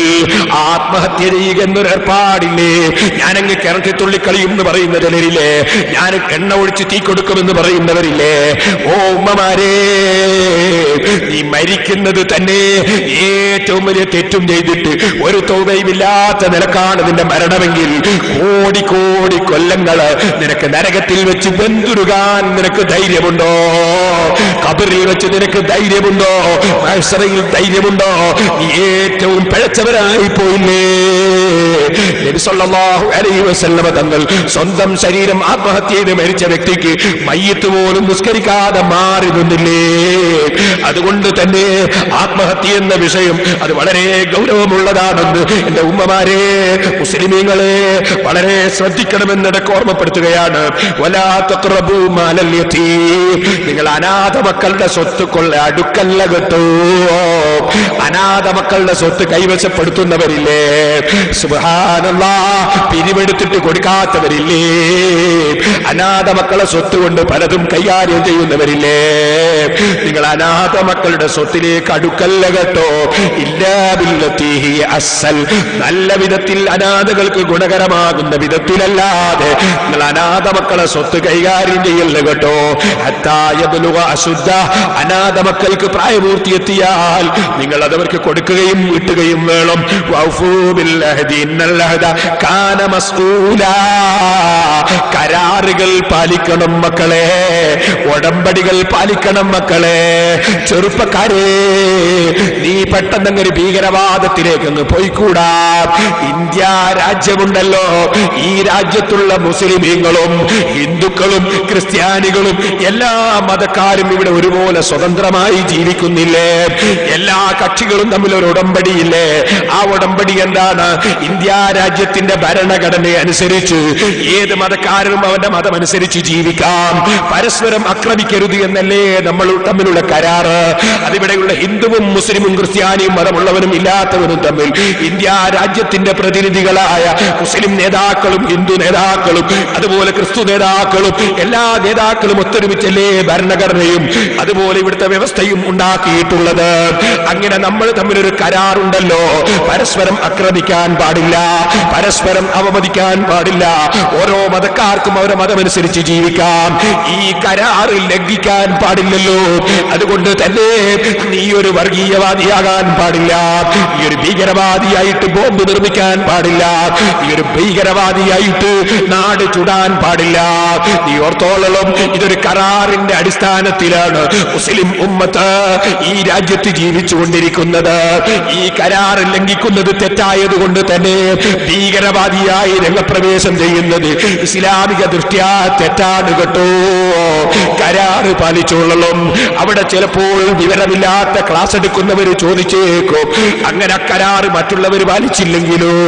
ഓ മനുഷ്യ, പാലിച്ചില്ലെങ്കിൽ ഇന്ത്യ രാജ്യത്തിന്റെ നിയമവ്യവസ്ഥ അനുസരിച്ച് അതിന്റെ നടപടി സ്വീകരിക്കുക എന്നല്ലാതെ മറ്റുള്ളവർ തെറ്റ് ചെയ്യുന്നതുകൊണ്ട് നമുക്ക് തെറ്റ് ചെയ്യാൻ പറ്റില്ല. ഞാൻ നിങ്ങളോട് ചോദിക്കട്ടെ, കള്ളും കുടിച്ചിട്ട് വൈകുന്നേരം ഒരു ഹിന്ദു മതക്കാരൻ വന്ന് നമ്മുടെ വീട്ടിന്റെ മുന്നിൽ വെച്ച് കള്ളും കുടിച്ചിട്ട് നമ്മളെ ചീത്ത പറഞ്ഞാൽ പകരം കള്ളും കുടിച്ച് വൈകുന്നേരം തിരിച്ചവരെ ചീത്ത പറയാൻ നമുക്ക് പറ്റുമോ? നമ്മുടെ കുടുംബത്തിലോ ബന്ധത്തിലോ അയൽവാസികളിലോ പെട്ട ഒരു പെണ്ണിനെ ഒരാൾ തട്ടിക്കൊണ്ടുപോയി ബലാത്സംഗം ചെയ്താൽ അവന്റെ കുടുംബത്തിലുള്ളവനെ തട്ടിക്കൊണ്ടുവന്ന് നമുക്ക് ബലാത്സംഗം ചെയ്യാൻ പറ്റുമോ? അവൻ ചെയ്തില്ലേ എന്നതുകൊണ്ട് നമുക്കിത് ഹലാലാകുമോ? അതുകൊണ്ട് തന്നെ ഏതെങ്കിലും മതക്കാരോ മതമില്ലാത്തവരോ അവര് കരാറ് ലംഘിച്ചാൽ അതിന് നിയമപരമായ മാർഗം തേടുകയല്ലാതെ മറിച്ച് നമ്മളും കരാറ് ലംഘിക്കുക എന്നത് പാടുള്ളതല്ല. പരിശുദ്ധ ഖുർആൻ അതാ പറയുന്നത്, ഓ ജനങ്ങളെ, എല്ലാ കരാറിനെ സംബന്ധിച്ചും ചോദ്യം ചെയ്യപ്പെടും. രാഷ്ട്രീയക്കാരുടെ മോഡലായി ഇസ്ലാമിന്റെ നിയമം നമുക്ക് കണ്ടുകൂടാം. ഒരു കുഴപ്പവും ഉണ്ടാക്കുകയില്ലെന്ന് നേതാക്കന്മാര് പരസ്പരം ഒപ്പിടുന്ന സമയത്ത് അപ്പുറത്ത് പോയിട്ട് ഞങ്ങൾ അവിടെ എത്തുന്നതിന് മുമ്പ് നിങ്ങൾ പകരം ചെയ്തോളണം എന്ന് വിളിച്ചു പറയുന്ന രാഷ്ട്രീയക്കാരുടെ സ്വഭാവം ഇസ്ലാം അംഗീകരിക്കുന്നവർക്ക് പാടില്ല കേട്ടോ. വാക്ക് പാലിച്ചോളണം, കരാറ് ലംഘിക്കാതെ പാലിച്ചോളണം. ഇസ്ലാമിന്റെ നിയമമാണത്. ഖുർആൻ വീണ്ടും പറയുന്നു, ഇന്നൽ അഹ്ദ കാന മസ്ഊലാ, ഉടമ്പടികൾ ചോദ്യം ചെയ്യപ്പെടുന്നതാണ്. വഔഫുൽ കൈല ഇദാ കിൽതും വസിനൂ ബിൽ ഖിസ്താസിൽ മുസ്തഖീം, നിങ്ങൾ അളവിലും തൂക്കത്തിലും ചുരുക്കം വരുത്തരുത് കേട്ടോ. പെട്രോൾ പമ്പ് നടത്തുന്ന മുതലാളിമാരെ, പെട്രോളും ഡീസലും നിങ്ങൾ കക്കല്ല കേട്ടോ. എത്രയോ പെട്രോൾ പമ്പുകാര് ആദ്യം തന്നെ പമ്പ് അഡ്ജസ്റ്റ് ചെയ്ത് വെക്കുന്നത് കക്കാനുള്ള സംവിധാനത്തോടു കൂടിയല്ലേ? പെട്രോൾ പമ്പ് നടത്തുന്ന മുതലാളിമാർക്ക് എന്നോട് ദേഷ്യം വേണ്ട, നിങ്ങൾ കക്കാറില്ലെങ്കിൽ ഞാൻ നിങ്ങളെ കൊണ്ട് പറഞ്ഞിട്ടില്ല. കക്കുന്ന മുതലാളിമാരെ കുറിച്ചാണ് ഞാൻ പറഞ്ഞത്. എന്നോട് പല തൊഴിലാളികളും ചോദിച്ചിട്ടുണ്ട്, മുതലാളി പറയുന്ന കട്ടെങ്കിലേ തൊഴിൽ തരുള്ളൂ എന്നാണ്, തൊഴിലെടുക്കാമോ ഉസ്താദേ എന്ന് പല പെട്രോൾ പമ്പിലെയും തൊഴിലാളിമാര് പാവപ്പെട്ട എന്നോട് മസല ചോദിച്ചിട്ടുണ്ട്. അങ്ങനെയാ ഞാൻ ഈ വിവരം അറിയുന്നത്. പെട്രോൾ പമ്പ് പലതും കളവ് നടത്തുന്നുണ്ട്, പെട്രോളും ഡീസലും എന്നത്. മുതലാളിമാരെ, അളവിലും തൂക്കത്തിലും കുറവ് വരുത്തല്ല. തേങ്ങ തൂക്കുന്ന സമയത്തും എന്ത് തൂക്കുന്ന സമയത്തും അളവിലും തൂക്കത്തിലും നിങ്ങൾ കുറവ് വരുത്താൻ പാടില്ല. വസിനൂ ബിൽ ഖിസ്താസിൽ മുസ്തഖീം, നിങ്ങൾ നേരെയുള്ള തൂക്കം തന്നെ, ശരിയായ തൂക്കുന്നത് കൊണ്ട് തൂക്കിയേക്കണം. അതെല്ലാം തൂക്കണം മനുഷ്യ. ആത്മീയ രംഗവും അതുപോലെ തൂക്കണം. ഈ തൂക്കൽ ഇത് പറഞ്ഞ വെറും ഇത് മാത്രമല്ല. ഇമാം ഗസാലി തങ്ങൾക്കൊരു കിതാബുണ്ട്, അതിന്റെ പേര് തന്നെ അൽ ഖിസ്താസുൽ മുസ്തഖീം എന്നാണ്. അതിൽ മഹാനവറുകൾ പറയുന്നത്, സത്യവും അസത്യവും നീ ശരിക്ക് ഗ്രഹിക്കാൻ നീ പണ്ഡിതന്മാരിൽ നിന്ന് കാര്യം ഗ്രഹിക്കുക, എന്നിട്ട് നന്നായിട്ടൊന്ന് ചിന്തിക്കുക. അല്ലാതെ നീ ഒരിക്കലും തന്നെ ചിന്തിക്കാത്ത മനുഷ്യനായി പോകരുത്. പക്ഷെ എന്റെ ചിന്തയുടെ പവർ കൊണ്ട് ഹിദായത്ത് എനിക്കിങ്ങ് വാങ്ങാമെന്നൊരു അഹങ്കാരത്തിന്റെ ചിന്ത വേണ്ട എന്നാണ് നേരത്തെ ഞാൻ വിവരിച്ചിട്ടുള്ളത്. അല്ലാഹ് തൗഫീഖ് തന്നെങ്കിലേ നീതിയിലേക്ക് എത്താൻ മനുഷ്യന് സാധിക്കുകയുള്ളൂ. ദാലിക ഖൈറുൻ വ അഹ്സനു തഅ്വീലാ, അതാണ് മോനെ നിനക്ക് എപ്പോഴും നല്ലത്. വലാ തഖ്ഫു മാ ലൈസ ലക ബിഹി ഇൽം, വിവരമില്ലാതെ നീ ഒരു കാര്യവും പറഞ്ഞേക്കരുത്. അറിവില്ലാതെ ഒന്നും പറയാൻ പോകരുത്. അറിയില്ലേ, അറിയില്ല എന്ന് പറയണം. അല്ലാഹു ജല്ല ജലാലുഹു പഠിച്ചു പറയുന്നവരിൽ നമ്മൾ ഉൾപ്പെടുത്തട്ടെ. ഒരു ചെറിയ ചരിത്രം പറഞ്ഞുകൊണ്ട് ഞാൻ എന്റെ പ്രസംഗം നിർത്തുന്നു. ബാക്കി കാര്യങ്ങൾ ഇൻഷാ അല്ലാഹ് നാളെ പറയാം. സഹോദരന്മാരെ, ബഹുമാനപ്പെട്ട ഹാറൂൺ റഷീദ് രാജ, അദ്ദേഹത്തിന് ഒരു ഡോക്ടറും ക്രിസ്ത്യാനിയായ ഡോക്ടർ. പഠിച്ചിട്ടേ പറയാവൂന്ന് ഞാൻ പറഞ്ഞില്ലേ? പഠിച്ചിട്ട് പറയുകയും വേണം. പഠിച്ചിട്ട് പറഞ്ഞില്ലെങ്കിൽ ഇവിടെ ഹിദായത്തിന്റെ വഴിയിൽ നിന്ന്, നേരെയുള്ള വഴിയിൽ നിന്ന് ജനങ്ങളെ തെറ്റിക്കാൻ പലരും ഇവിടെ തെളിവുകൾ പറയുന്നവരുണ്ടാവും. അവരുടെ തെളിവല്ല എന്നത് പഠിച്ചു പറയൽ പണ്ഡിതന്മാർക്ക് നിർബന്ധമാണ്. ബഹുമാനപ്പെട്ട ഹാറൂൺ റഷീദ് രാജ, അദ്ദേഹത്തിന് നസ്രാനിയായ ഒരു ഡോക്ടർ മൂപ്പരെ ചികിത്സിക്കും. അപ്പോ നല്ല ചൊങ്കനാണ് ഈ ഡോക്ടർ. അദ്ദേഹത്തിന് നല്ല അതവുള്ള മനുഷ്യനാണ് ഈ ഡോക്ടർ. ആള് ക്രിസ്ത്യാനിയാണ്. അപ്പൊ എന്ത് ചെയ്തു? രാജാവിന്റെ മനസ്സിൽ എപ്പോഴും ഇങ്ങനെ തോന്നും, പഠിച്ചവനെ ഈ ഡോക്ടർ ഒന്ന് മുസ്ലിം ആക്കി തിരക്കേടില്ലായിരുന്നു, ഈ ഡോക്ടർ ഒന്ന് മുസ്ലിം ആക്കി തിരക്കേടില്ലായിരുന്നു, ഇങ്ങനെ തോന്നും. അങ്ങനെ ഒരു ദിവസം ഹാറൂൺ റഷീദ് രാജാവ് പറഞ്ഞു, എടോ നിനക്കൊന്ന് മുസ്ലിം ആയിക്കൂടെ, ഹിദായത്തിലേക്ക് വന്നുകൂടെ? അപ്പോ ഇയാള് ഉടനെ തന്നെ പറഞ്ഞു, അതെന്തിനാ ഞാൻ ഹിദായത്തിലേക്ക് വരുന്നു? നിങ്ങളെ ഖുർആനിൽ എനിക്ക് തെളിവുണ്ട് പറഞ്ഞു. നിങ്ങളെ ഖുർആനിൽ എനിക്ക് തെളിവുണ്ട് എന്ന് പറഞ്ഞു. കേട്ടിട്ടില്ലേ നിങ്ങൾ? മഞ്ചേരിയിലെ ഒരു മൗലവി, അലവി മൗലവി അയാളെ പേര്. അയാളെ പണി എന്താ? ക്രിസ്തുമതമാണ് ശരി എന്നതിന് ഖുർആനിൽ ആയത്ത് ഓതലാണ് പണി. ഖുർആനിൽ ആയത്ത് ദുർവ്യാഖ്യാനം ചെയ്യാൻ ഈ ക്രിസ്ത്യാനിയും പറയും, നിങ്ങൾ ഖുർആനിൽ എന്റെ ക്രിസ്തുമതത്തിന് വിരോധമില്ല എന്നതിന് തെളിവുണ്ട്. എന്താണ് അവരുടെ വാദം? ഈസാ നബി അലൈഹിസ്സലാത്തു വസ്സലാം നമ്മൾ വിശ്വസിക്കുന്നു നബിയാണ്. ഈസാ നബി അലൈഹിസ്സലാമിനെ സംബന്ധിച്ച് ക്രിസ്ത്യാനികൾ വിശ്വസിക്കുന്ന നബിയാണ് എന്നല്ല, പടച്ചവന്റെ ഒരു ഭാഗമാണ്, പടച്ചവന്റെ ഒരു കഷ്ണം, ഒരു അവതാരം ആണ് എന്ന് അവർ വിശ്വസിക്കുന്നത്. ഈ വിശ്വാസമാണ് പല കള്ളത്തരീക്കത്തുകാർക്കും അവരുടെ ശൈഖന്മാരെ പറ്റിയും ഉള്ളത്. ഞാൻ മുമ്പ് ഇവിടെ കള്ളത്തരീക്കത്തിനെ സംബന്ധിച്ച് പ്രസംഗിച്ചപ്പോൾ വിശദീകരിച്ചിട്ടുണ്ട്. അപ്പോൾ ഞാൻ അതിലേക്ക് കടന്ന് സംസാരിക്കുന്നില്ല. ഇല്ലേ, കൂത്തുപറമ്പിലിന്റെ അടുത്ത് വേങ്ങാട്ടിലെ ഒരു കാക്ക, അതുപോലെ ആലുവായിലെ വേറൊരു കാക്ക, സുബ്ഹാനല്ലാഹ്, ഇസ്ലാമിനെ കുറിച്ച് ഒരു ചുക്കുമറിയാതെ അഖീദ പിഴച്ചുപോയവർ അല്ലാഹുവിന്റെ ശർറിൽ നിന്ന് മുസ്ലിമീങ്ങളെ കാക്കട്ടെ. ഞാൻ അതിലേക്കൊന്നും കടന്ന് സംസാരിക്കുന്നില്ല. അതിനെ സംബന്ധിച്ച് വിശദമായി ഞാൻ മുമ്പ് പലപ്പോഴും പറഞ്ഞിട്ടുണ്ട്. ഇപ്പോൾ ഞാൻ പറഞ്ഞു വരുന്നത്, പരിശുദ്ധ ഖുർആൻ ഓതിയിട്ട് ഈ ക്രിസ്ത്യാനിയായ ഡോക്ടർ പറയുന്നു, നിങ്ങൾക്കെതിരെ എന്റെ ക്രിസ്തുമതം ഈസാ അലൈഹിസ്സലാം, ആ ഈസാ അലൈഹിസ്സലാമിന് പറയാം യേശു ക്രിസ്തു ദൈവത്തിന്റെ അംശമാണ് എന്നതിന് ഖുർആനിൽ തെളിവുണ്ട്. ഉടനെ തന്നെ ഹാറൂൺ റഷീദ് ചോദിച്ചു, എന്താ എന്റെ തെളിവ്? ഇയാൾ ഓതി, വകലിമത്തുൻ അൽഖാഹാ ഇലാ മറിയമ വറൂഹൻ മിൻഹു. റൂഹൻ മിൻഹു എന്നല്ലേ പറഞ്ഞത്? അല്ലാഹുവിങ്കൽ നിന്നുള്ള റൂഹ് എന്നല്ലേ പറഞ്ഞു? ഇപ്പൊ പടച്ചോന്റെ ഒരു കഷ്ണാണ് എന്നല്ലേ അത് അറിയിക്കുന്നത്? എന്നാണ് ഈ ക്രിസ്ത്യാനി ഖുർആനിൽ ഓതി കേൾപ്പിക്കുന്നത്. ഹാറൂൺ റഷീദ് രാജാവാണ്, വലിയാരല്ലോ. ഭരണമുള്ളത് കൊണ്ട് വിവരം ഉണ്ടായിക്കൊള്ളണമെന്നില്ലല്ലോ. ആള് സയ്യിദാണ്, വലിയ ആളാണ്, പക്ഷേ വിവരമില്ല. അദ്ദേഹം എന്ത് ചെയ്തു? എല്ലാ ആലിമീങ്ങളുടെയും സമ്മേളനം വിളിച്ചു ചേർത്തു. സമ്മേളനം വിളിച്ചു ചോദിച്ചു, ഇതിന് മറുപടി പറയാൻ നിങ്ങളുടെ കൂട്ടത്തിലാരുണ്ട്? സുബ്ഹാനല്ലാഹ്, പണ്ഡിതന്മാർക്ക് പലർക്കും മറുപടി പറയാൻ കഴിയുന്നില്ല. അപ്പോഴാണ് അതേ ഖുറാസാനിൽ നിന്ന് ഹജ്ജാജ് ബിൻ യൂസുഫിന്റെ നേതൃത്വത്തിൽ, അല്ലെങ്കിൽ അതാ ഒരു കൂട്ടം ആളുകൾ പുറപ്പെട്ടിട്ടുണ്ട് എന്ന വിവരം കേൾക്കുന്നു. അതേ, ആ പുറപ്പെട്ട കൂട്ടത്തിൽ ഒരു നല്ല പണ്ഡിതനുണ്ടെന്ന് കേട്ടു. ആർക്കും മറുപടി പറയുന്ന ഒരു പണ്ഡിതൻ. ആ പണ്ഡിതനെ ഒന്ന് കിട്ടണമെന്ന് ആഗ്രഹിച്ചു. ഹാറൂൺ റഷീദ് രാജാവ് അദ്ദേഹത്തെ വിളിപ്പിക്കാൻ വേണ്ടി ആവശ്യപ്പെട്ടു. അദ്ദേഹത്തിന്റെ പേര് അലി ഇബ്നുൽ ഹുസൈൻ ഇബ്നു വാഖിദ് എന്നാണ്. മർവക്കാരനാണ്, ഖുർആനിൽ വല്ലാത്ത വിവരമുള്ള ഇമാമാണ്. ഹാറൂൺ റഷീദ് രാജാവ് വിളിപ്പിക്കുകയാണ്. വിളിപ്പിച്ചതിന് ശേഷം സഹോദരന്മാരെ, അദ്ദേഹത്തെയും ഈ ചെറുപ്പക്കാരനായ ഡോക്ടറെയും സമീപത്ത് കൊണ്ടുവന്ന് വെച്ചു. എന്റെ ഹാറൂൺ റഷീദ് പറഞ്ഞു, രാജാവ് പറഞ്ഞു, നിന്റെ സംശയം നീ ഈ പണ്ഡിതന്റെ മുന്നിലൊന്ന് പറയൂ. പണ്ഡിതന്റെ മുമ്പിൽ ഇയാളങ്ങ് ഓതിക്കൊടുത്തപ്പോ, ഈ പണ്ഡിതൻ നിങ്ങൾ മനസ്സിലാക്കണം, അല്ലാഹുവിനെ ഭയപ്പെടുന്ന പണ്ഡിതന്മാരുടെ ശ്രദ്ധ. ഉടനെ തന്നെ ആ പണ്ഡിതൻ ഉരുട്ടും വരട്ടൊന്നും പറയാൻ പോയില്ല. ഉടനെ തന്നെ പറഞ്ഞ വാക്കെന്താണ്? ഖദ് അലിമല്ലാഹു യാ അമീറൽ മുഅ്മിനീൻ ഫീ സാബിഖ ഇൽമിഹി അന്ന ഹാദൽ ഖബീസ യസ്അലുനി ഫീ മജ്ലിസിക ഹാദാ. ഈ വിവരമില്ലാത്ത, ഈ മോശക്കാരനായ, ഈ സംശയം ചോദിക്കുന്ന മനുഷ്യൻ സംശയം നിങ്ങളെ മുന്നിൽ വെച്ച് എന്നോട് ചോദിക്കുമെന്ന് അള്ളാഹുവിന് അറിയാം രാജാവേ. പടച്ചവൻ ഖിയാമത്ത് നാൾ വരെ അവന്റെ ദീന് സംരക്ഷിക്കുമെന്ന് പറഞ്ഞിട്ടുണ്ടല്ലോ. അതുകൊണ്ട് തന്നെ അല്ലാഹു തആല എന്നോട് ഈ ചോദ്യം നിങ്ങളെ മുന്നിൽ വെച്ച് ഇവൻ ചോദിക്കുമെന്നത് അള്ളാഹുവിന് അറിയാം.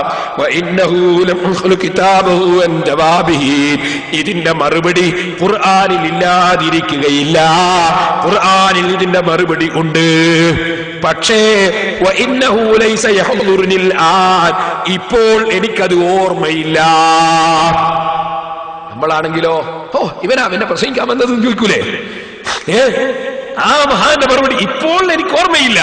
അതുകൊണ്ട് ഞാൻ പറയുന്നു വലില്ലാഹി അലയ്യ അല്ലാ അത്അമ വലാ അസ്റബ ഹത്താ ഉദ്ദിയ അല്ലദീ യജ്ബു മിനൽ ഹഖ് ഇൻഷാ അല്ലാഹ്. ഞാൻ പറയുന്നു, ഞാൻ ഭക്ഷണം കഴിക്കണമെങ്കിൽ, വെള്ളം കുടിക്കണമെങ്കിൽ ഇവന്റെ ഈ ചോദ്യത്തിന് ഖുർആനിൽ നിന്ന് മറുപടി പറഞ്ഞിട്ടല്ലാതെ ഞാൻ ഇനി ഭക്ഷണം കഴിക്കില്ല, ഞാൻ വെള്ളം കുടിക്കില്ല.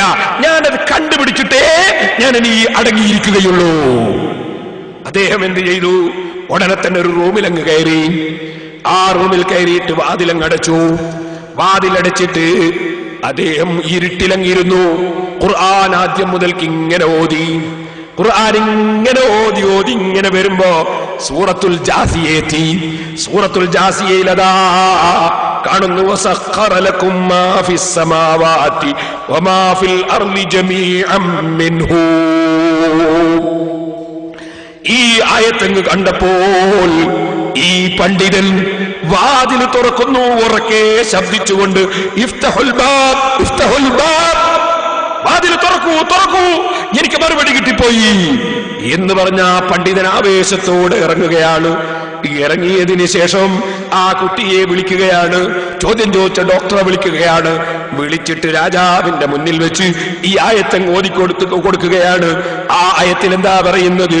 ആകാശങ്ങളിലുള്ളത് മുഴുവൻ, ഭൂമിയിലുള്ളത് മുഴുവൻ നിങ്ങൾക്ക് അല്ലാഹു പാകപ്പെടുത്തി തന്നു. ജമീഅൻ മിൻഹു, ആകാശത്തിലുള്ളത് മുഴുവനും അല്ലാഹുവിങ്കൽ നിന്നാണ്, ഭൂമിയിലുള്ളത് മുഴുവനും അല്ലാഹുവിൽ നിന്നാണ്. എന്ന് പറഞ്ഞാൽ അള്ളാന്റെ കഷ്ണമാണ് എന്നാണോ? അള്ളാന്റെ അംശമാണ് എന്നാണോ? ആകാശത്തിൽ എന്തെല്ലാമുണ്ട്, ഭൂമിയിൽ എന്തെല്ലാമുണ്ട്? ഭൂമിയിൽ ചാണകം ഇല്ലേ? ഭൂമിയിൽ കാഷ്ടമില്ലേ? ഭൂമിയിൽ ഭക്ഷണമില്ലേ? ഭൂമിയിൽ മനുഷ്യനില്ലേ? ഭൂമിയിൽ എത്രയോ സൃഷ്ടികളില്ലേ? ഇതൊക്കെ അള്ളാഹുവിൽ നിന്നാണെന്ന് പറഞ്ഞാൽ അതിന്റെ അർത്ഥം അള്ളാന്റെ അംശമാണെന്നാണോ? അള്ളാന്റെ കഷ്ണമാണെന്നാണോ? അള്ളാന്റെ മകനാണെന്നാണോ? അല്ലല്ലോ, അള്ളാഹ് പടച്ചതാണെന്നല്ലേ. ഇതുപോലെ റൂഹിൻ മിൻഹു, ഈസാ നബി അള്ളാഹുവിങ്കിൽ നിന്നുള്ള റൂഹാണെന്ന് പറഞ്ഞാൽ അള്ളാഹ് പടച്ച റൂഹാണ് എന്നാണ് അർത്ഥം. ഈ ആയത്ത് അതിനെ തെളിവല്ലേ? ആ ആയത്തങ്ങ് ഓതിക്കൊടുത്തു. അപ്പോൾ തന്നെ ആ ചെറുപ്പക്കാരനായ ഡോക്ടർ പരിശുദ്ധ ഇസ്ലാം മതം സ്വീകരിച്ചു. എല്ലാവർക്കും വലിയ സന്തോഷമായി പോയി. മുതഅല്ലിമീങ്ങളെ, പണ്ഡിതന്മാരെ, അള്ളാഹുവിന്റെ ദീൻ അല്ലാഹ് നിലനിർത്തുന്നത് അതിന് ചില കാരണക്കാരെ അല്ലാഹ് വെച്ചിട്ടുണ്ട്. അത് പണ്ഡിതന്മാരാണ് അമ്പിയാക്കൾക്ക് ശേഷം. അതുകൊണ്ട് തന്നെ ഏത് ചോദ്യം ചോദിച്ചാലും അതിനെല്ലാം മറുപടി പറയാൻ അർഹതയുള്ള പണ്ഡിതന്മാരെ, അതിനെല്ലാം ഖുർആനിലും തെളിവ് പറയാൻ അർഹതയുള്ള പണ്ഡിതന്മാരെ അള്ളാഹു ലോകത്ത് കൊണ്ടുവരാതിരിക്കില്ല. ഖുർആനിൽ മറുപടി ഇല്ലാത്ത ഒരു കാര്യവുമില്ല. പക്ഷേ ചിലപ്പോൾ നമ്മുടെ അറിവിൽ അത് പെട്ടുകൊള്ളണമെന്നില്ല, ഓർമ്മയിൽ ഉണ്ടായിക്കൊള്ളണമെന്നില്ല. ഓർമ്മയില്ലാത്തത് പഠിച്ചിട്ടല്ലാതെ പറയാനും പാടില്ല. വലാ തഖ്ഫു മാ ലൈസ ലക ബിഹി ഇൽം ഇന്ന السمع والبصر والفؤاد كل اولئك كان عنه مسؤولا. സിറാത്തുൽ മുസ്തഖീമിനെ സംബന്ധിച്ച് ഇനിയും കുറേ പറയാനുണ്ട്. എല്ലാം പറയാൻ കഴിയില്ലല്ലോ. ബാക്കി കാര്യങ്ങൾ ഇൻഷാ അല്ലാഹ് സൂറത്തുൽ ഫാത്തിഹയുടെ ബാക്കി ഭാഗം നാളെ ഞാൻ സംസാരിക്കാം. അല്ലാഹു നമുക്ക് തൗഫീഖ് ചെയ്യട്ടെ. എല്ലാവരും എഴുന്നേറ്റ് നിൽക്കണം. നമുക്ക് അല്ലാഹുവിനോട് ദുആ ചെയ്ത് പിരിയണം.